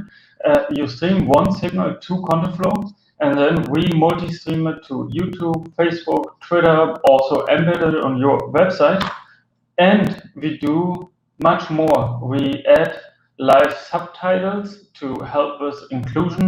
We help you with live clipping, meaning you can actually just clip out highlights of what has been said. We help you and add like graphic overlays that's especially relevant for TV stations. If you think about watermarks, logos, bumpers, we can add that on the fly, even if the reporter is just streaming in with his cell phone. And we create video on demand immediately out of every video live stream that has been sent to our system. So just to give you some examples, what we have done in the past, the largest travel convention in the world, the ETV Berlin, with hundreds and thousands of visitors planned to attend in Berlin, was cancelled in March. And we helped them to enable everything to go virtual within 1-2 days of preparation, because I don't know if you remember, or if you're familiar with the German news back then, it was a matter of days if the convention should be cancelled or not, which is now the new normal, wasn't normal back then. And we supported them in converting everything on all channels to go virtual. We also helped the Games Convention, which took place 2 weeks ago, to have keynote speakers tuning in, have everything in their layout on all channels, and have the recordings available within seconds, so to say. We are working together with the largest German news TV station, the ARD. We restream their content to Facebook, YouTube, Twitter, but we also help them subtitling everything in a pilot project that we actually work together with Iconics, another Next Media Accelerator startup. So we help them optimizing subtitling to implement it on web, on their apps, on all channels. We have worked together with the online marketing rockstars in Hamburg. So we live streamed their 5 stages and 16 masterclasses when events were still in person, to live stream them on all channels and especially make the recordings available within seconds, which helped them tremendously with their marketing. If you can imagine, Gary Vaynerchuk just walks off stage, marketing has the recording within a second and can push it out using Contentflow on all channels again. This is a huge beneficiary addition to their offering. Contentflow is located in Hamburg, Berlin, and New York, and we are actually the only live streaming solution that is supported also financially with almost 3 million euro by the European Commission. So this helps us, of course, against competitors like Google, Facebook, and Twitter, because we are GDPR compliant and we help you on all channels to live stream your content to all channels. So please work with us, test us, give me a call, write an email to me. So just info@contentflow.net, and we will help you to live stream your content on all channels. And while I still have a few seconds left, I will try to show you what's also possible with Contentflow. So for example, using Contentflow, so this is live as you can see, I can just say, okay, I want to have what I just said in my browser as a live clip. And now I'm able to live clip this out and have this on all channels again in the browser on any device in the world, wherever I'm located. So do not hesitate, reach out, would love to work with you guys. Thank you. That was a perfect pitch, exactly 5 minutes. So I'm coming to the question. Do you believe the interest in your solution will remain the same after Corona? Absolutely. We do see a massive shift. Everyone, I'm based in New York City at the moment, so everyone is so aware of the travel costs, stay apart from each other.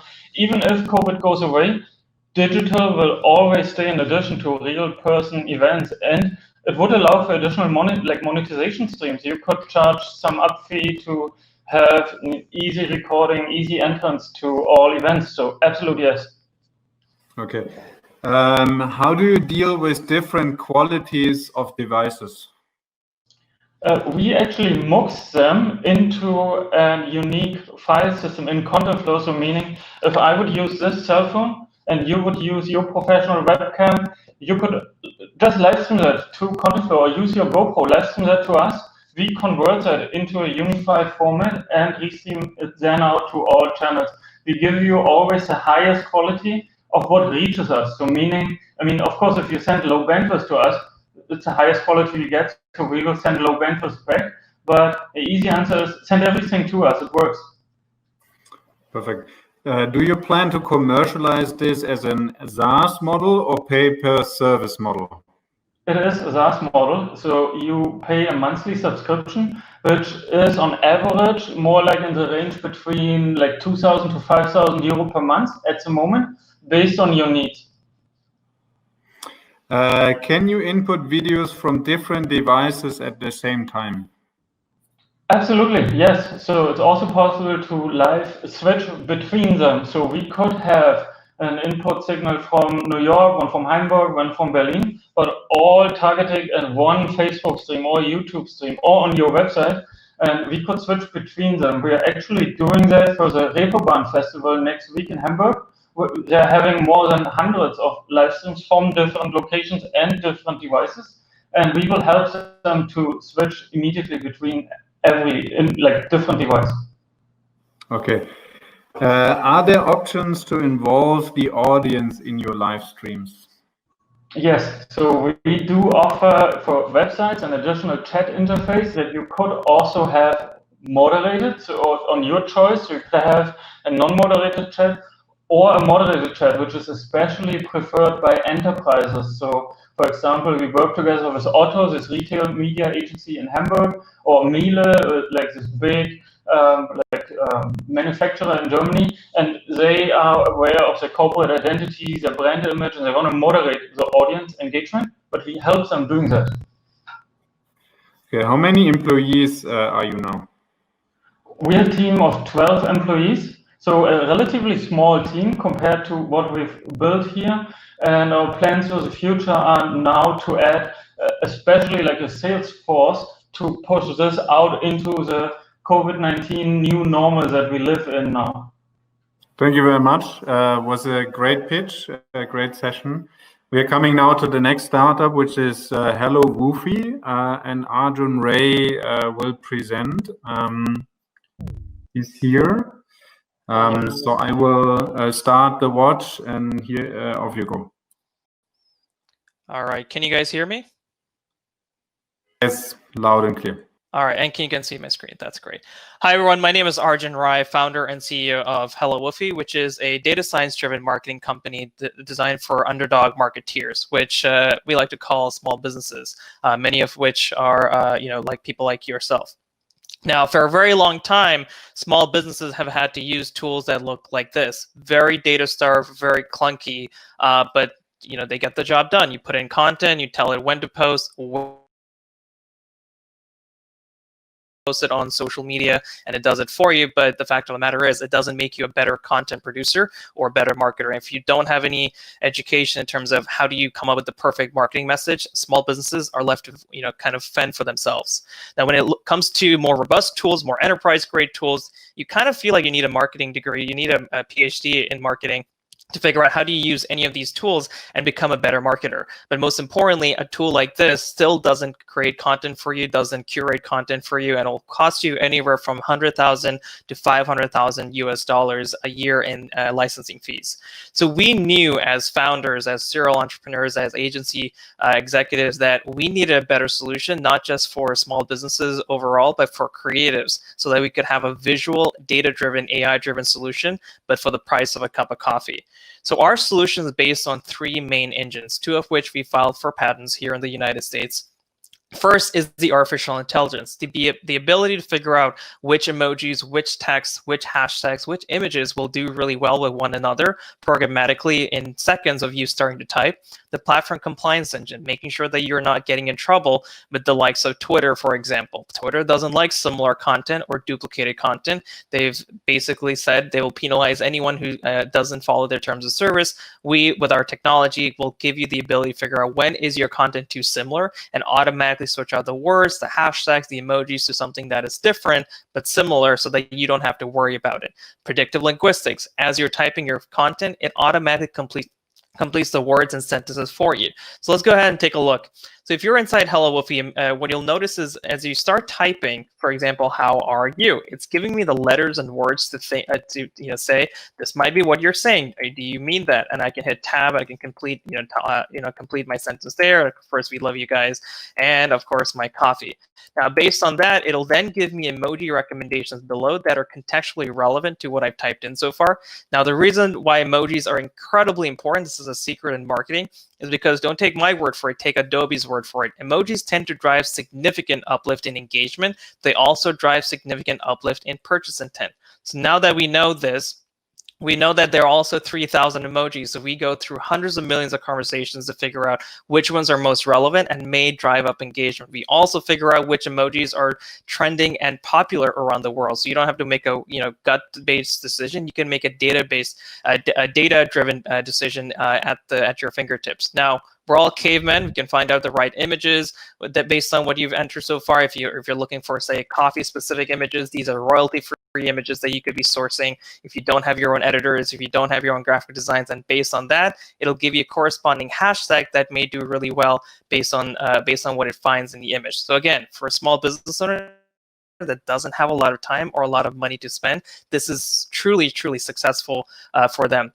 We also took this technology one step further. We built a Google Chrome extension that allows you to type literally anywhere on the internet. We are now building technology to allow you to, use sentiment, autocorrect as well. But here you can see I can automatically switch out the words for the right emojis. I can continue typing in whatever I want to type in. So the ability to use that anywhere is pretty profound. We also took this one step further. With Journal, small businesses can now type entire blog posts and automatically schedule them to their favorite blogging platform as well. For example, Medium, Shopify, and WordPress. Now, over the course of the next couple of days, we'll be introducing the world's first Amazon Alexa scheduler. So I know many of the presenters talked about COVID and the new reality we're living in. With the world's first Amazon Alexa scheduler, you'll have the ability to schedule content directly into the living rooms of your customers, your fans, and your listeners, so long as they opt in. So you can distribute content in a more intimate way with video, audio, or text to audio. Now, we grew really, really fast in 2020. We grew nearly 18,000%. This is just to show you how fast we grew in the last couple of months in terms of API calls. API calls are every single time our customers, thousands of small call. We've seen to date, in a very short period of time, nearly 12 million API calls. To date, we've done $165,000 in sales. Again, this is all US-based, US sales, and we've catered to well over 50. I was muted, but sorry, I have to interrupt you because your time is also over. All good. Impressive technology. I think we got some questions, Sure. which I will start right away. Do you offer also consulting around your service? We are building a marketplace, so our customers can actually hire one another, and we can take a commission out of that. That is called the store and the marketplace. And we also have a university that's launching very soon, where we have our own content and courses that will teach small businesses how to run their own agencies from home, and as well as all of our other customers can upload their own courses as well and get and make revenue. So that is definitely coming to the forefront. Perfect. Are your customers companies or agency consulting companies? Our customers are the smallest of small businesses, the mom and pop stores, the individuals who had their traditional stores and are looking to use digital as a means of revenue and traffic. We're talking to coaches, we're talking to virtual assistants, we're talking to anyone who's part of the gig economy or the freelancer economy. We are literally supporting the smallest of small businesses for under $5 a month, and none of our competitors have even come close. Speaking of competitors, we've actually integrated with the largest competitor in the world, 20 million social media professionals who use Hootsuite. We've integrated with them, and we are able to cater to the entire user base in addition to the thousands of customers we already work with. Perfect. What is your tech stack behind your AI? That is a complicated question. I think it would be more like we can answer that offline. Okay. How many clients do you have, and what's your revenue model? It's a SaaS-based revenue model. We charge annually $49 a year. We are increasing that price point to $69 a year. Again, very affordable for the price of a cup of coffee. You get all of this technology at your fingertips, and we're catering to just below 6,000 users. We have about 5,800 as of today. Okay, it's all in English, or do you also offer auto writing in other languages? We have the ability to do autocomplete in any language, but for the moment we are doing English only. We're looking at French, Spanish, and a bunch of other major languages as well. I see. Can this be automated, and can you connect to Word or something like this? So long as it has a text box, you can use our Google Chrome extension pretty much anywhere on the internet. We are working on, obviously refining it continuously. So if you do have a website that isn't work compatible, email me arjun@hellowoofy.com and we'll make it work. Perfect. And can you elaborate again on how many clients you have? Is that possible? Just under 6,000, is specifically around 5,800. Okay. Small businesses. Yep. Perfect. Thank you very much. Q&A time is already over. A nice pitch. Where are you based, by the way? We are based in New York City on the Upper West Side. Yeah. Nice. Cool. Thank you. Take care. Thank you. We are now coming to the next startup, which is called autoRetouch, and Julian Eckerle will pitch. I hope he's here. I am. Yeah. Perfect. So you can share your screen. I will set the watch for 5 minutes. Can you see my screen, guys? Yes. Perfect. So let's kick it off. First of all, thank you very much for having us. I represent autoRetouch. I'm one of the co-founders there. We are an AI startup from Germany, from Stuttgart to be specific. And what we are about is changing the paradigm from manual image retouching to automated image processing. What does that mean? We basically turn a picture like this into a picture like this. and we turn a picture like this into a picture like this, and a picture like this, where you see these little freckles down here, into a gentleman looking like this, and we turn a dress like this that was shot on a mannequin into one that looks like this. And why does this matter? Well, up until this point, the fashion product image retouching industry hasn't really changed over the past 15 years because the underlying technology hasn't changed in the past 15 years. It's still mostly manual image editing, all done in tools like Photoshop. And we thought there must be a better way to get from that to here. And the reason why we thought about that was because the process at the moment is fairly inefficient, which means it's still fairly expensive to get an image from here to here, and it takes way too long. So we're talking minutes per image and euros per image, which we are taking down to cents per image, and we're taking it down to seconds per image. And I'm going to show you how it works in a second when I sign into the tool. And the way it works is relatively simple. The different steps that are currently being done in a photo editing tool have been mimicked in our system and be turned into automated image editing components. A component might be, for example, something that removes the background from an image. It might be something that retouches the skin. It might be something that just adds shadows under the feet of a model, which is common for everybody that knows fashion image retouching. And the way it works is when you define a workflow once, you're actually able to use it with up to 100 images at the same time. And so let's take an example. Drop this into here and just look at how autoRetouch does it. So we're pulling this here. In here, the component already starts working. And this is the preview where you basically verify whether the system will output the right things for the type of image that you want to have it retouched. So in this case, I may only want to remove the background from the image and maybe put the whole thing onto a different background color, which in this case, let's do something along the purplish, something like here. And from there, you're basically only defining what the system should output in the end, whether it should be a PNG file, a JPEG file, or a PSD file. So you can even continue working on the whole thing in Photoshop. You give the workflow a name. Let's call this test workflow. We'll save it. You need to make sure that you have credits in your account at this point, because now this was all free of charge. So you were able to verify the results very easily directly in the tool. But now you have to pay 10 cents per image, and you can drop up to 100 images and have them retouched at once. So let's do that. Take the entire folder of images that I just presented one from, drop it in. As they're being uploaded, these will all be retouched at the same time, and they will be made available to you for download, usually somewhere between 10 seconds and 1 minute afterwards, right here in the interface.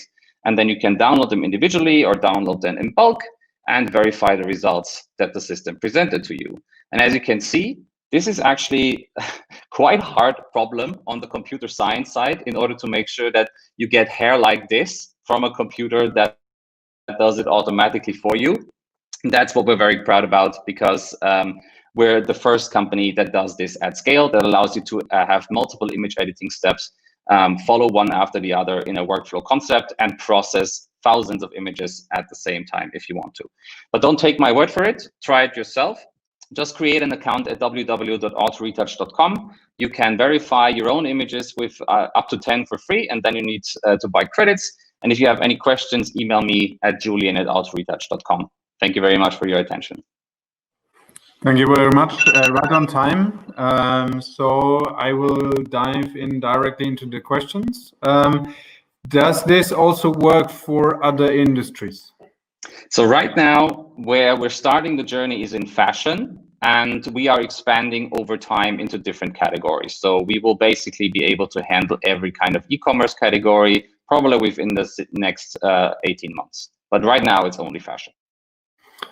What if the background is not so clean? Does it still work? So at the moment, it's all about studio photography that, for the fashion industry is the most relevant kind.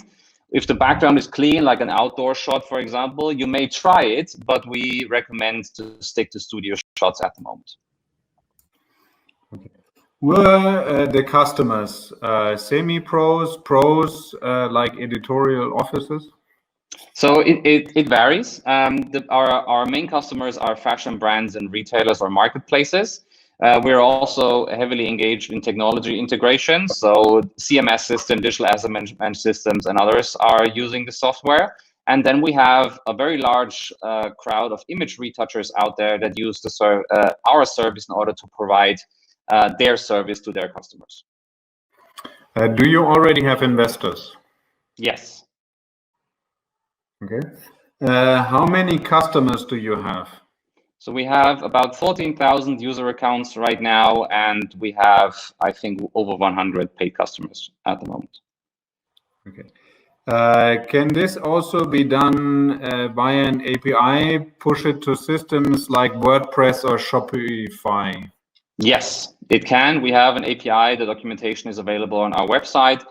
We're also working on marketplace applications for things like WooCommerce, Shopify, etc., that will release over the next 6 months. Do you think there will be a demand for your technology in the future, since the trend for naturalness is growing and companies use editing services less?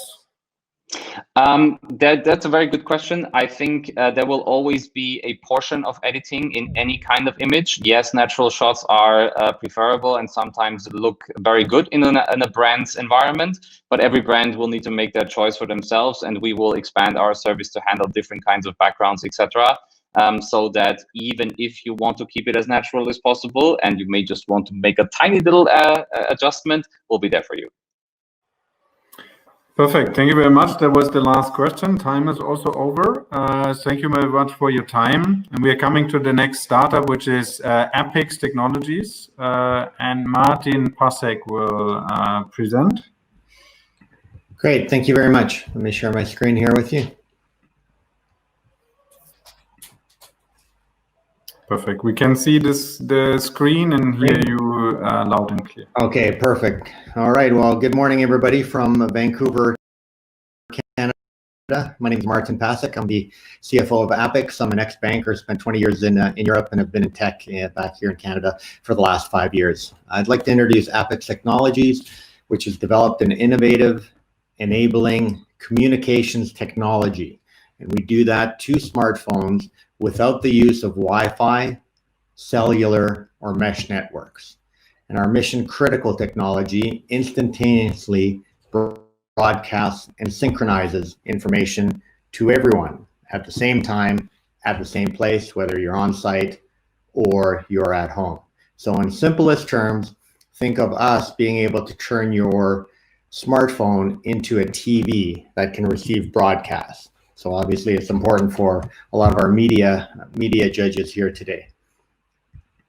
So what do? We enable enterprises a full suite of broadcast functionalities. 4 main areas. One is to inform through curated, relevant content. Second is to provide relevant second screen content, content-rich data and information, again, live during live events. We provide engagement through engaging audio and visual moments to our users. And again, importantly for our judges here, we're able to monetize our users through advertising and product promotion to very specific and known target markets and a captive audience. But we also protect, and this is a valuable part of our value proposition, through notifications of security, emergency alerts, information, and monitoring, again, to very specific users. So how do we do it? Well, this is our tech. We have a full stack technology. We transmit through Bluetooth low energy, which is in the 2400 gigahertz band. It's semi-permeable, so it can go through walls, and it's set up as a local area network through certain beacons in a certain venue. We can also do it at home through use of Wi-Fi. We have proprietary hardware, and we have proprietary software that combines together, and we have patents pending in 12 international jurisdictions, including the EU. If we look at our, again, value proposition in terms of the tech world, we provide our enterprise clients the important trendy things right now to provide their users. So that's to inform, engage, protect. We do it with a good ROI for our client base, ability to monetize users, and user privacy. Very important these days, as well as unlimited use cases and environmental. In terms of our competitors, we feel that our value proposition to provide instant information in a synchronous manner to everybody at the same time is not able to be provided by any other competitors that we're aware of. We believe our enterprise use cases are across 5 main sectors: corporate, sports, entertainment, public institutions, and public transport. Obviously, entertainment and sports are very early adopters of any technology, and they've been our initial clients that we've had to date. We've been deployed over 100 occasions, 50,000 unique users by companies such as Disney, Pixar, Shaw Telecommunications, UFC, Red Bull, etc. So for many Fortune 500 companies in the sites, including Madison Square Gardens, Hollywood Bowl, etc. Our business model is recurring subscriptions plus revenue and ad share. Our plan was initially to focus on sports and entertainment. That through COVID has now switched, and we've made a focus more on public institutions and corporates, so schools and corporate events.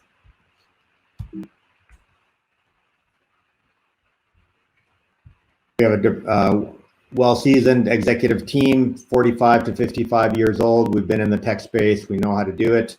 We're raising $6 million via equity right now. We've already raised $2 million. It's primarily towards further product development and marketing. Through that, we feel that there's strong exits through strategics, tech acquirers, and ICT infrastructure players, and we'd be happy to have a discussion with you going forward.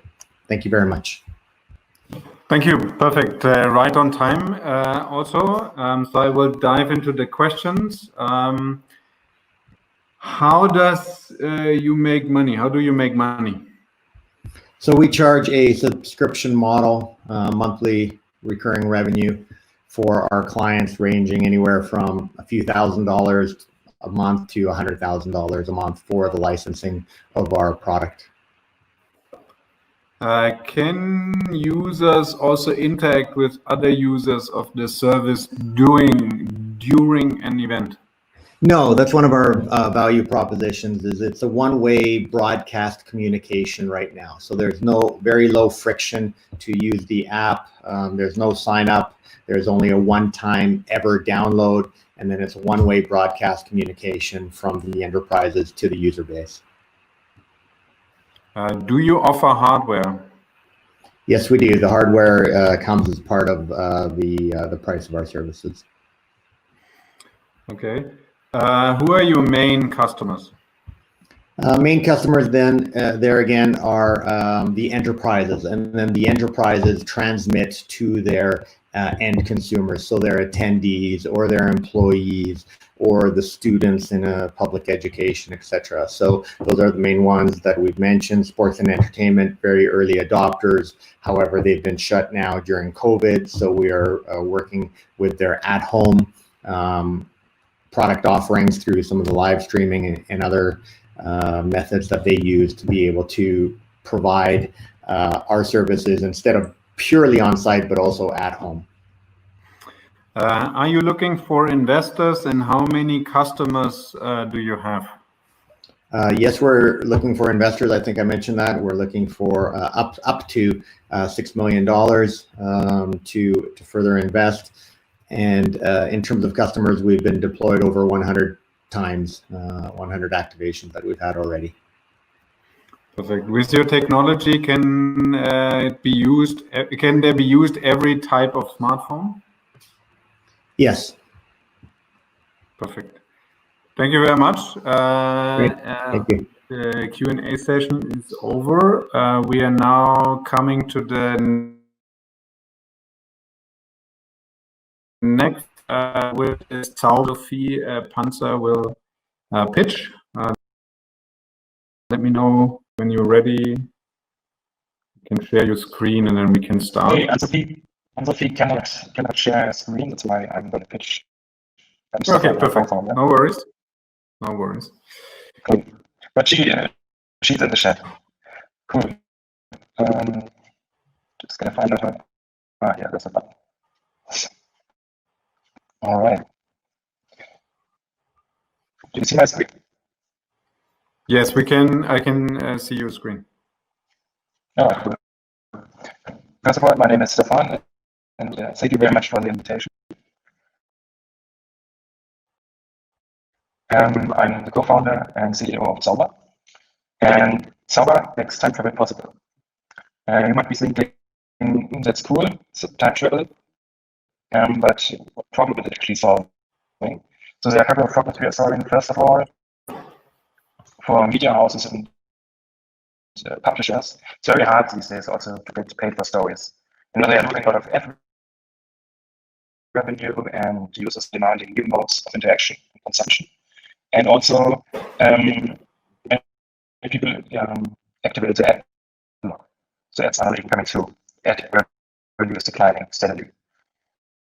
And on the other hand, more and more people are traveling. These times, you know, there are more and more people also traveling locally and regionally. Excuse me.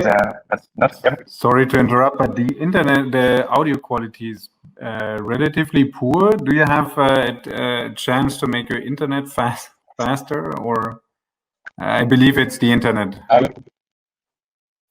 will try. Let me see.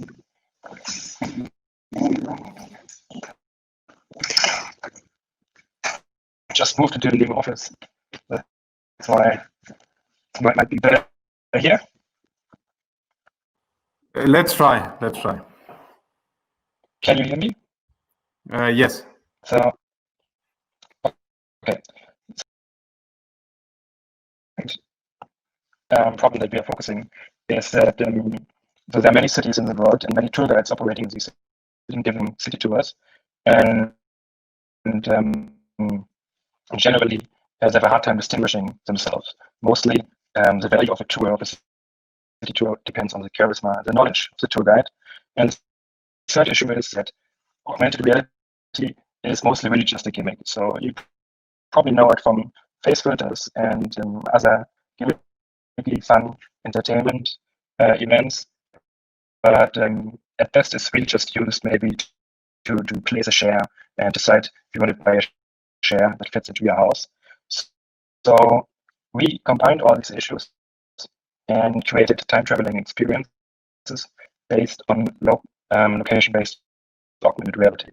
So what we are doing is we're working with historical imagery from archives, photos and videos, and develop technology to place this at the exact right spot where it was actually taken initially. So we have a couple of customers and experiences that I can show you. What you are seeing here is on the left side is our latest project that we created with Variant Television and Dach on the Memorial site. It was just nominated for the Prix Europa. There's also a nice video that shows how it looks. You can see it here. So you can download the app on the Memorial site and then do a self-guided tour. Here you also see how the historical image is placed at the exact spot where it was taken. And you can check out also the website built to accompany the project.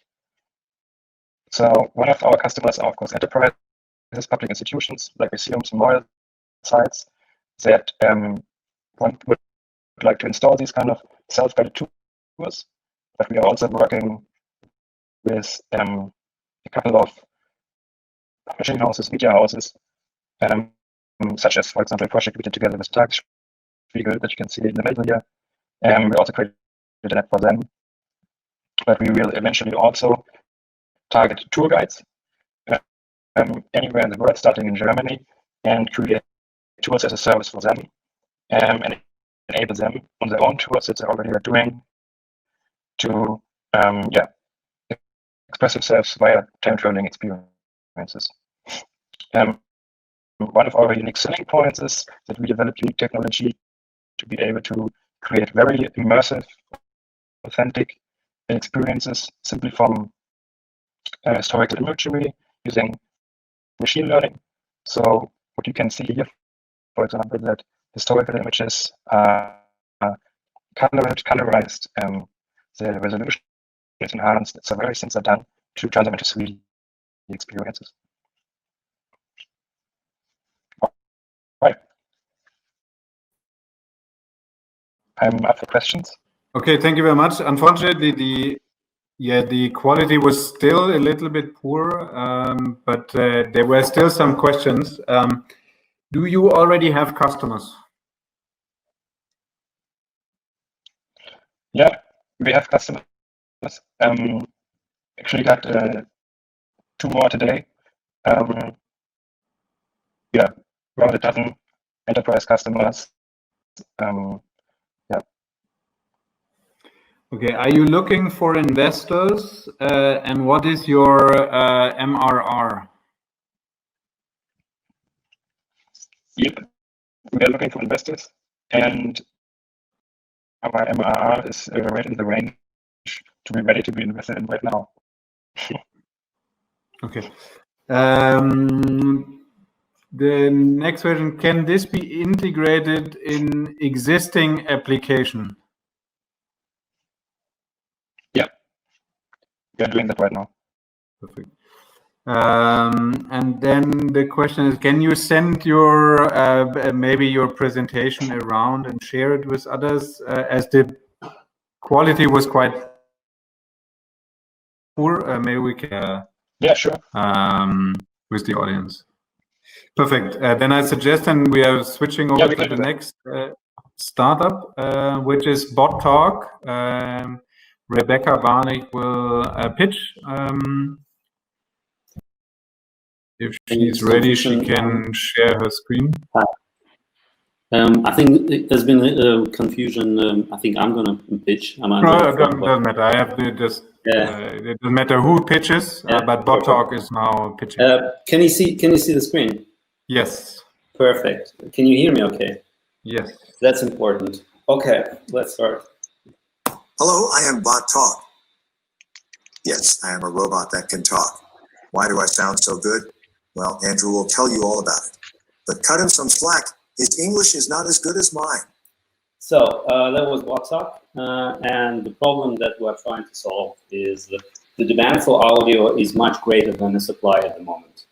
So according to Spotify, people are spending more than 6 hours on average per week consuming content via podcast. Problem with podcast is it's not a scalable solution for publishers. It's high production costs, and the average podcast episode is only 20 minutes. What BotTalk is offering is automatically to create audio from news articles. So we can audify 100% of the web content with the most human sounding audio out there. It is designed for news publishers, and it's very easy to integrate, which creates the lowest entry barrier for audio. And we can generate up to 30 hours of audio every day from the daily articles that publishers produce, which they in turn can monetize. And why choose us? Well, let us look at this article from New York Times. Left is the Siri Alexa solution that we're going to hear, and then the BotTalk version. 2020 election live updates. Biden, denouncing violence, will challenge Trump's leadership in Pittsburgh speech as President Trump unleashed tweets that seemed to support confrontation. Joe Biden planned to give a speech asking, "Does anyone believe there will be less violence in America if Donald Trump is re-elected?" So we all know this voice. It's come from Alexa, from Siri, and so on. And we think we could do better. 2020 election live updates. Biden denouncing violence will challenge Trump's leadership in Pittsburgh speech. As President Trump unleashed tweets that seemed to support confrontation, Joe Biden planned to give a speech asking, "Does anyone believe there will be less violence in America if Donald Trump is reelected?" So you hear the difference. Hopefully, our business model is pretty simple, and it depends on which monetization strategy the publisher chooses. If the publisher chooses to monetize our audio and put it under the behind the paywall, then they pay 40 cents per article. That's, for example, Hamburger Abendblatt or Annette Medium. That's what they choose. Or publisher can choose to put ads, audio ads before audio, and so we share the revenues with them. In other case, we get the 4,000 euro on average MRR per customer with this business model. The publishing market is huge. We get the €500 million only in the publishing market. But if we look at the neighboring markets, we can see ourselves in travel industry, where the announcements are made around the world as an audio guide solution, in the learning platforms, or in the legal or insurance business, where the long law contracts should be read out loud. And then the total addressable markets there is even bigger. Our team has the best marketing sales strategy specialist, Rebecca, Kirill, the best programmer in the world. I was working in the publishing industry for 6.5 years, and I have a degree in linguistics, which helps in text-to-speech things. And of course, our integral part of our team is BotTalk, which is fluent in 27 languages. The traction so far, we started in 2019 in Next Media Accelerator, did a good big project with Google here in Hamburg. In Q1, started with 3 testing customers and became official partner of German press agency. We received funding from here, Germany. Then in Q3, we got our first paying customers with Annette Medium, and then also in Q3 became our official strategic partner of RMS. This is the leading audio agency here, advertising agency here in Germany, and are looking at the 9 paying customers by the end of the year. The roadmap is we are planning to grow to 100 paying customers by the end of 21, then break even by 22, and yeah, and go straight away to these guys. We are looking for investment at the beginning. Now the total investment that we're looking for is around 500,000 euro, and we've been active. The investor can actually get a lot of from investing a bit, and we could talk to you about it in a private discussion. Just write us at Andre@BotTalk.io or at Rebecca@BotTalk.io. Thank you very much. Thank you very much. Then we go directly into the questions. Does it only work for the media industry? No, I think I answered that one. It works on the neighboring industries as well. You can imagine this working in the airports, in education industry, in law industry, and so on. Okay, what is your MRR, and do you look for investments? Yes, we are looking for investors. Currently, our MRR is about 6,000 euro at the moment. Okay. Can it be integrated into existing applications? Yes, on the web and in the apps, and our current customers already have both solutions in the web and in the apps. How many languages are you offering? We're offering 27 languages and more than 300 voices inside of these languages. So you can choose several voices inside of each language. Mm-hmm. Can BotTalk integrate special voices of the media brands or the voice from the author of an article? Not yet. In 2021. Since when are you active? Since November 2019, the technology has been in development for 2 years before that. Is it stable for German? It is very, very stable, and you can just go to Hamburger Abendblatt, for example, and several others, and hear for yourself. It's pretty solid, yeah. Perfect. I have a question also. What is your business model or your pricing model? I didn't get this. There are two things that one can choose. If a publisher says, okay, audio is our integral part, and we put audio versions behind the paywall, then for each article they turn into audio, they pay 40 cents. Overall, they produce about 10,000 articles per month, so that results in about 4,000 euro that we get per month per publisher, per customer. And the other option is to say, okay, we use it as a monetization tool. So we place advertising before article is played, and then we get a share from the advertising revenues. Perfect. Thank you very much.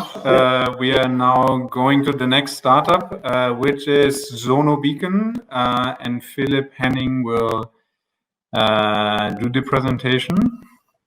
Yes. Hi.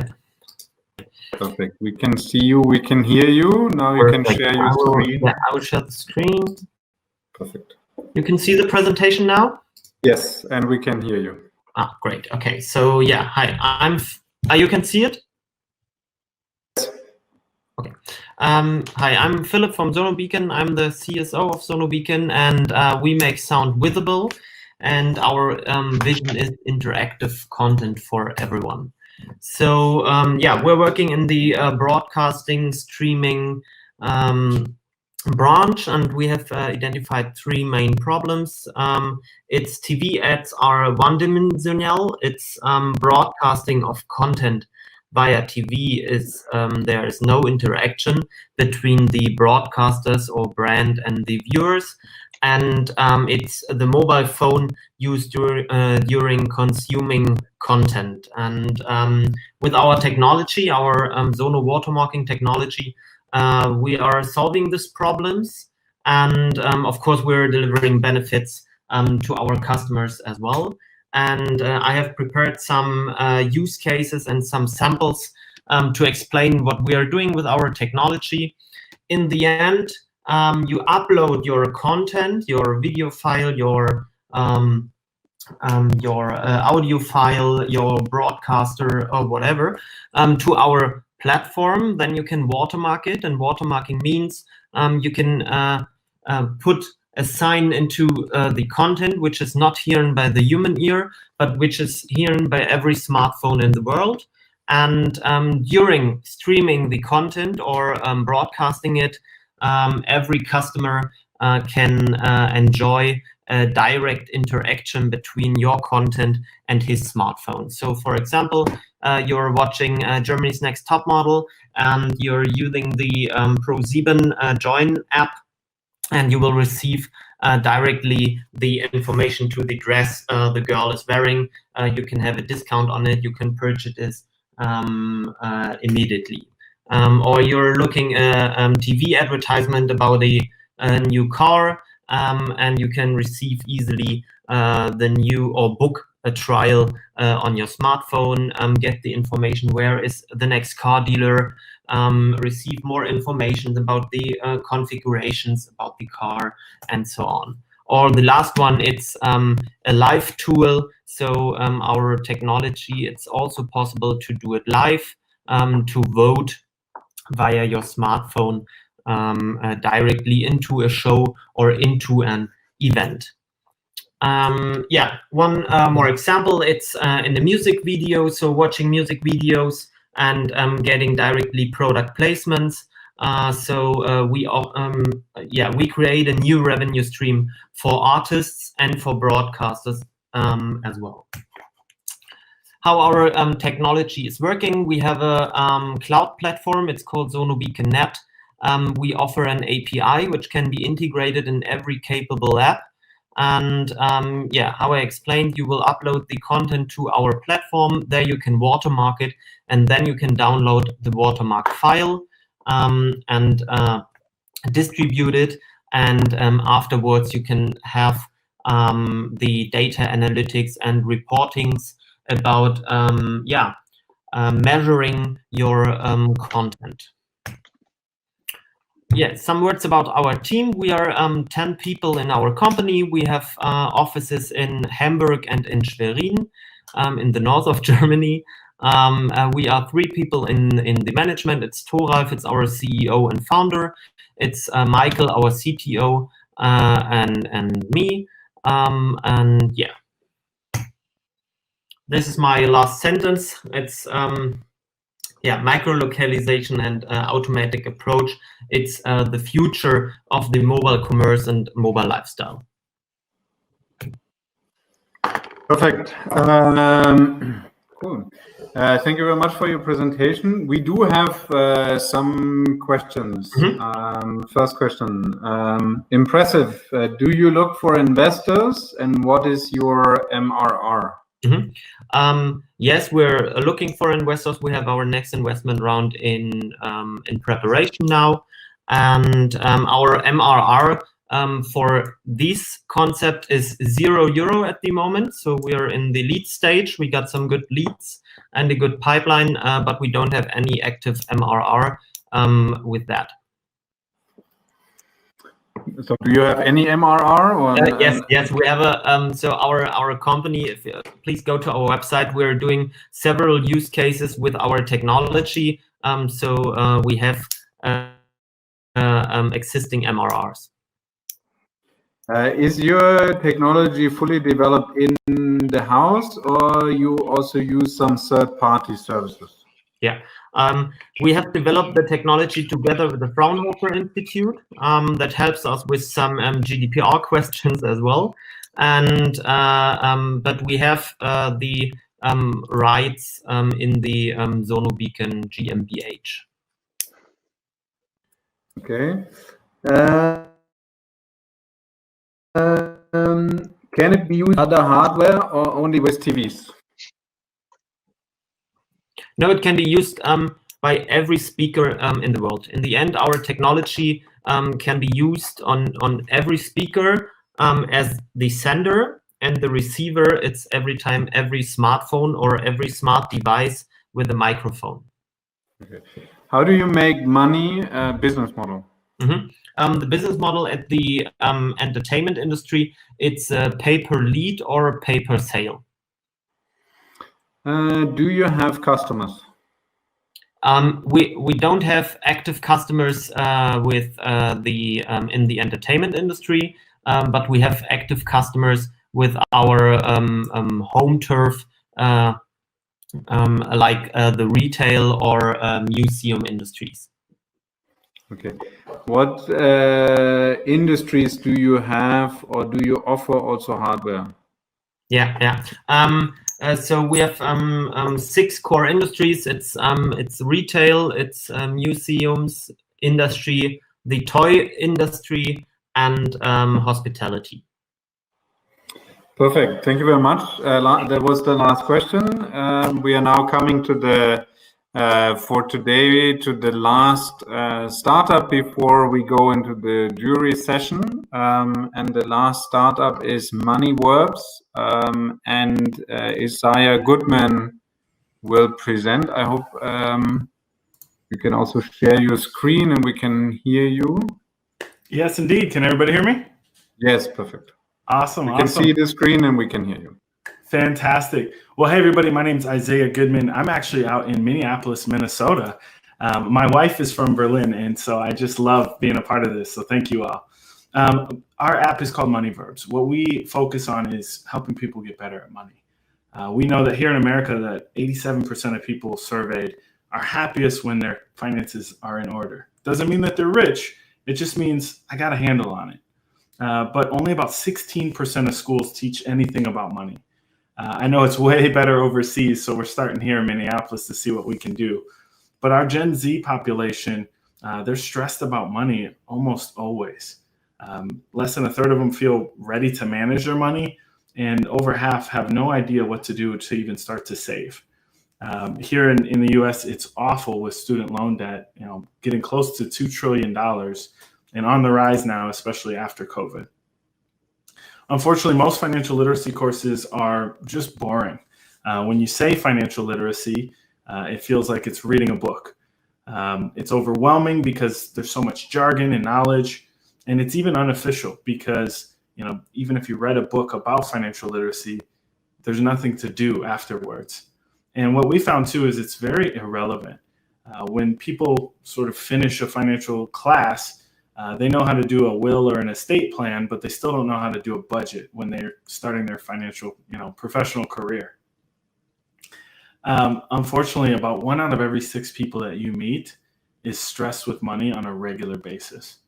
And this is something that is such a big deal because people are, they're discontent with their life because they don't feel like they've got a grasp on their money.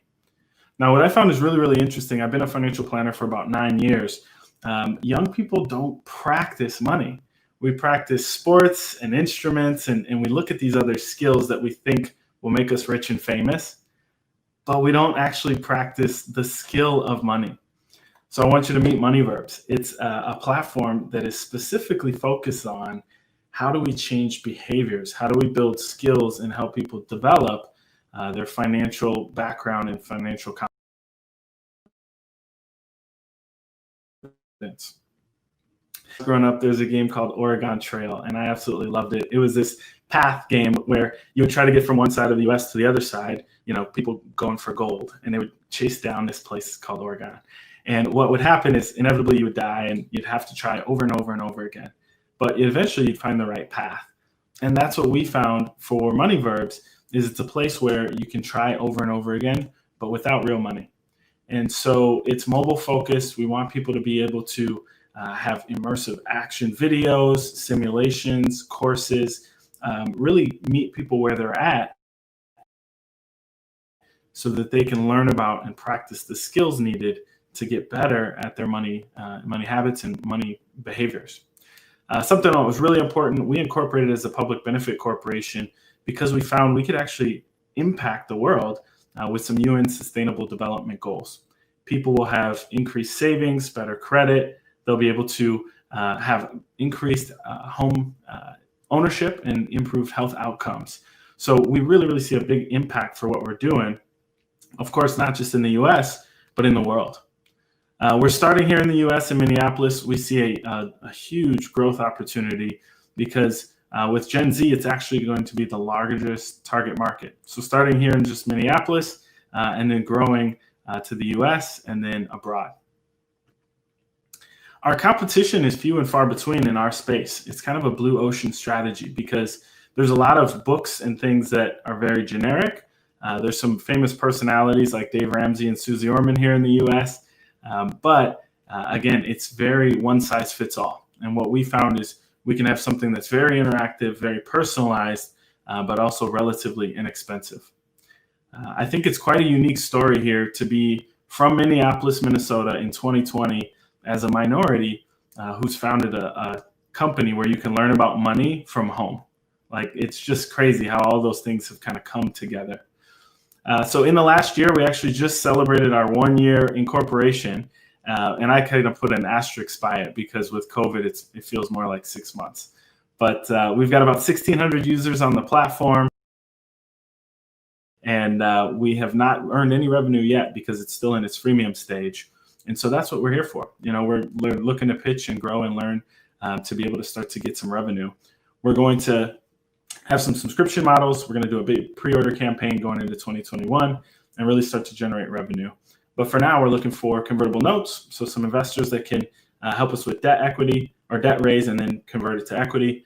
And then down the road, do about a $2 million equity round. So thank you very much.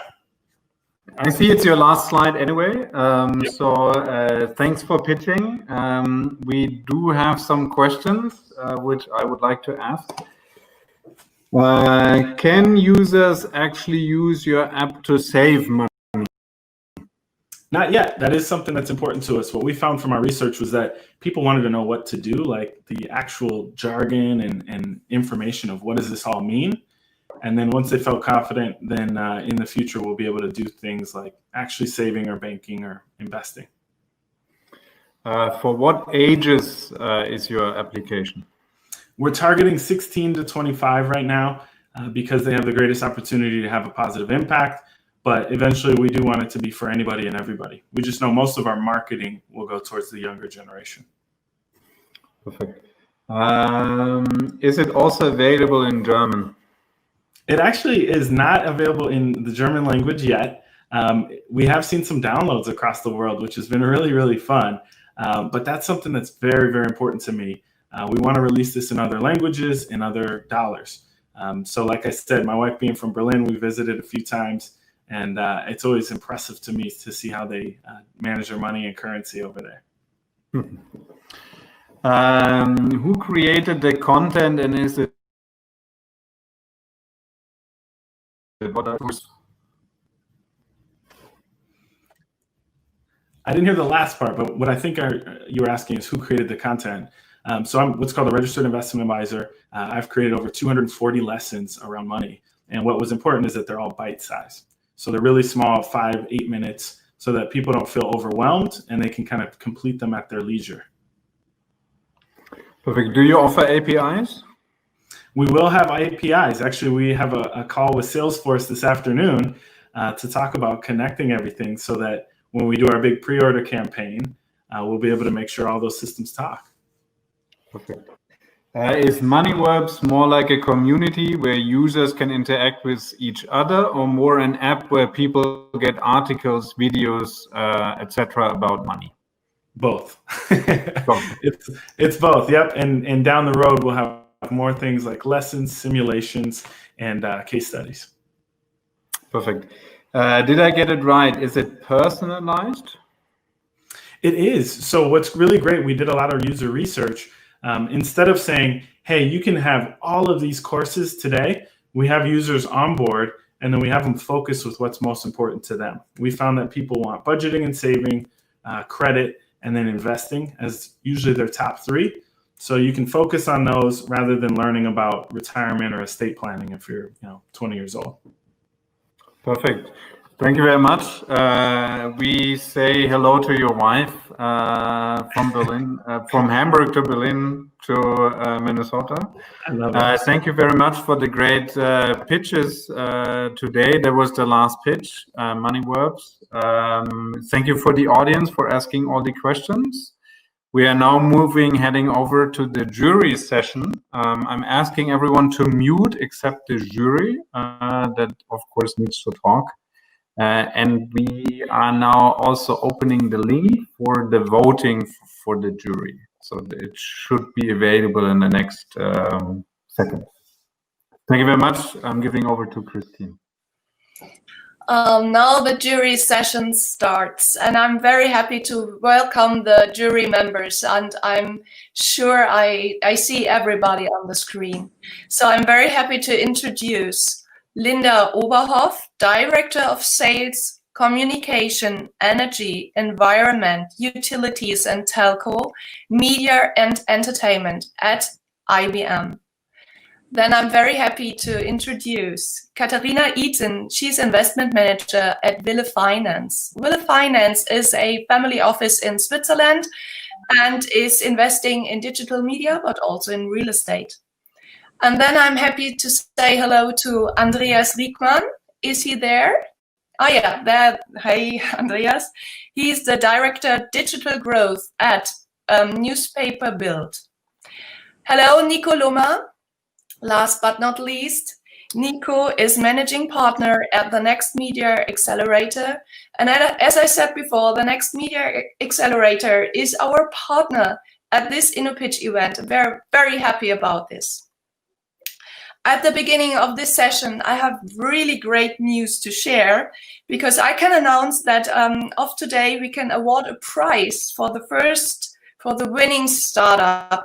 In the beginning, this session, this Innopitch event was all about the honor and the matchmaking.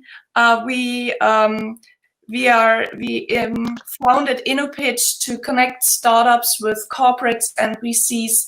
We want to promote matchmaking. But today, it's all about the money because the winning startup will be awarded with 1,000 euros. and an NMA hoodie. And this is all donated by the NMA. Thank you very much, Nico Lummer, for this great donation. And by the way, which color does the hoodie has? Probably your house color, green, right? It's gray with a little green, yeah. Okay, very cool. So let me briefly introduce this jury session. What is important for the jury members is please open a second tab for the voting. Otherwise, you will disappear from the screen, and that would be very sad. You vote digitally. That means the spectators and the startups, oh, I can see it right now, can follow lively on the screen how the bars of the voting graph will change for every startup. And in the voting, each jury member can award a total of 10 stars and a maximum of 5 stars for a single startup. And just distribute your stars. And when you're done, you're done. You don't have to press a submit button, okay? So please, jury members, go ahead and vote now. And in the meantime, Nico, while the jury members are voting, I would like to discuss briefly the key question of this event today. We talked about in the panel discussion before, what can we do that our media will contribute to be relevant in the future without that diversity is suffering? What do you think? Well, you know, I think what we do here at Next Media Accelerator and what other initiatives are doing all over Europe is to push hard for new impulses that will, you know, lead to internal change at news organizations, that will spark new ideas around news organizations, and have lots of startups come, you know, pop up into the scene and do new things. And together, this will obviously create some change, and that change is necessary in order to move the industry forward. So the main goal of Next Media Accelerator is to find new digital ways for media houses to be able to monetize their offerings, when I understand you the right way. Yeah, I mean, you know, we try to find startups all over Europe and Israel and invest in them, and then connect them to media companies and agencies to help solve their pain points. And the pain points are obviously monetization, engagement, and many, many more. And you know, this is an offering that you can choose to use, or you know, you can just build other services in-house, which is a lot more expensive and not as effective as working with startups and trying out new things all the time. Yeah, and concerning the pain point, did you make the experience that during Corona crisis, these pain points in the media houses changed? Yeah, I mean, you know, video all of a sudden appeared on the scene, and everybody tried to do something with the live streaming. So Contentflow, for instance, was a clear winner of this. But also some, you know, newsrooms had to change the way they work. So there's lots of stuff going on right now, probably a little more than most organizations can handle. But it's good that they have this push and now can do things differently. Yeah, so I have the impression when I look at the bars and check the bars that the jury members are finished with voting. Am I right? Yeah, I think we have a clear winner, don't we? It's MoneyVerbs. Yes, congratulations to you. I'm very happy that you won. Congrats to you. Thank you. Yeah. So how are you going to spend the money, the 1,000 euros? I'm going to come back to Berlin, to Germany, and buy a bunch of currywurst. Good plan. Of yours. Oh man, we can't wait to get back. We actually were planning to come in March, and everything got shut down. But man, we are so excited to bring our product international. We hope to do it in 2021. So I can't wait. This really means a lot. Oh, this is very cool. So please contact us, and we hope to see you in Berlin or in Hamburg. And after the meeting, I, of course, connect you with the Next Media Accelerator to receive your prizes. And let's talk briefly about the results. And I would like to start with Linda. And before I start with Linda, I have to do 5 seconds of advertising for Linda's LinkedIn account.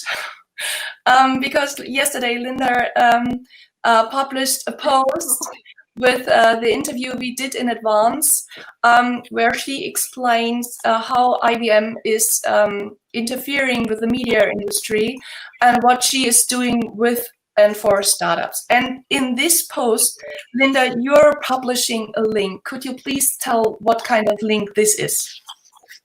Yes, surely, Christina. So as I said, it's all about the money, right? So that's why we also, I think, awarded MoneyVerbs. But in terms of how IBM is supporting startups, it's just a free cloud credit of $1,000. So these cloud credits, so check it out. It's open for every startup. Well, almost every startup. Please check it out, apply, and get in contact with us. We're really eager to get you on board IBM Cloud. Yeah, that's so generous. So if you want to have $1,000 free cloud credits, go to the LinkedIn account of Linda. First of all, you of course have to like the post, and then you can use the. So, Linda, what was your favorite startup today and why? Well, apparently I also voted for MoneyVerbs as my favorite one. And I mean, I always rate in terms of 2 main criteria, right? What is the target group? And so is it really something substantial reaching a broad audience? And I think what has been addressed is really can help in a wide range. And the other thing is, okay, I mean, if everything is put into, so an individual approach to the people, so individual coaching, individual maybe gaming parts into it, if we go further, then I really think it's something which can really create some value also into the world. And I think it's something sustainable because can be an individual bonding part to consumers. So I like that very much. Okay, thank you very much, Linda. And Katharina, what was your favorite startup? So my favorite startup, first of all, I think they all did a great demo, product demo. But from an investor's point of view, my favorite was BotTalk, but also MoneyVerbs, and mainly because they didn't miss out any information. They talked about competitors, about market, about traction, business model, which is important, and most importantly, about the team. Because in the end, we invest in people. So that's why I like their presentation the most. Yeah. Thank you very much. And why have you been interested in BotTalk? Yeah, of course. It's within my investment focus area. And we actually even had the chance to talk a few months ago. And yeah, let's see what's going to happen. Happy to follow up. So I keep my fingers crossed for you, Andre. And Andreas, the newspaper Bild is the daily newspaper with the highest circulation in Germany. And you have a very large innovation department. And you are demanding when you are cooperating with startups because of that, because you already tested a lot of technology. So what kind of technology or startup was appealing to you today? Yeah, right now we focus a lot on live events and video. So for me, the most interesting startups were Contentflow and APPIX. And if we had a look at Contentflow, it was very impressive to see how they were not only able to live stream, but also able to interact with users. And that's also one point we focus a lot right now. And the interaction between the users and the live stream is a very important point for us, and so it was very interesting to see how the startups are doing this. Mm. And during the presentation of the two startups, I personally had the impression that during Corona they pivoted a bit. Contentflow put a focus, of course, on finding new customers during the crisis. And APPIX, if I understood it the right way, you switched from your target group of sports event to education, right? Mm-hmm. So I think this is a very good example of the agile kind of working startups are providing, and it's their strength. So thank you very much for Andreas for your point of view. And Nico, did you have a favorite startup today? Sure.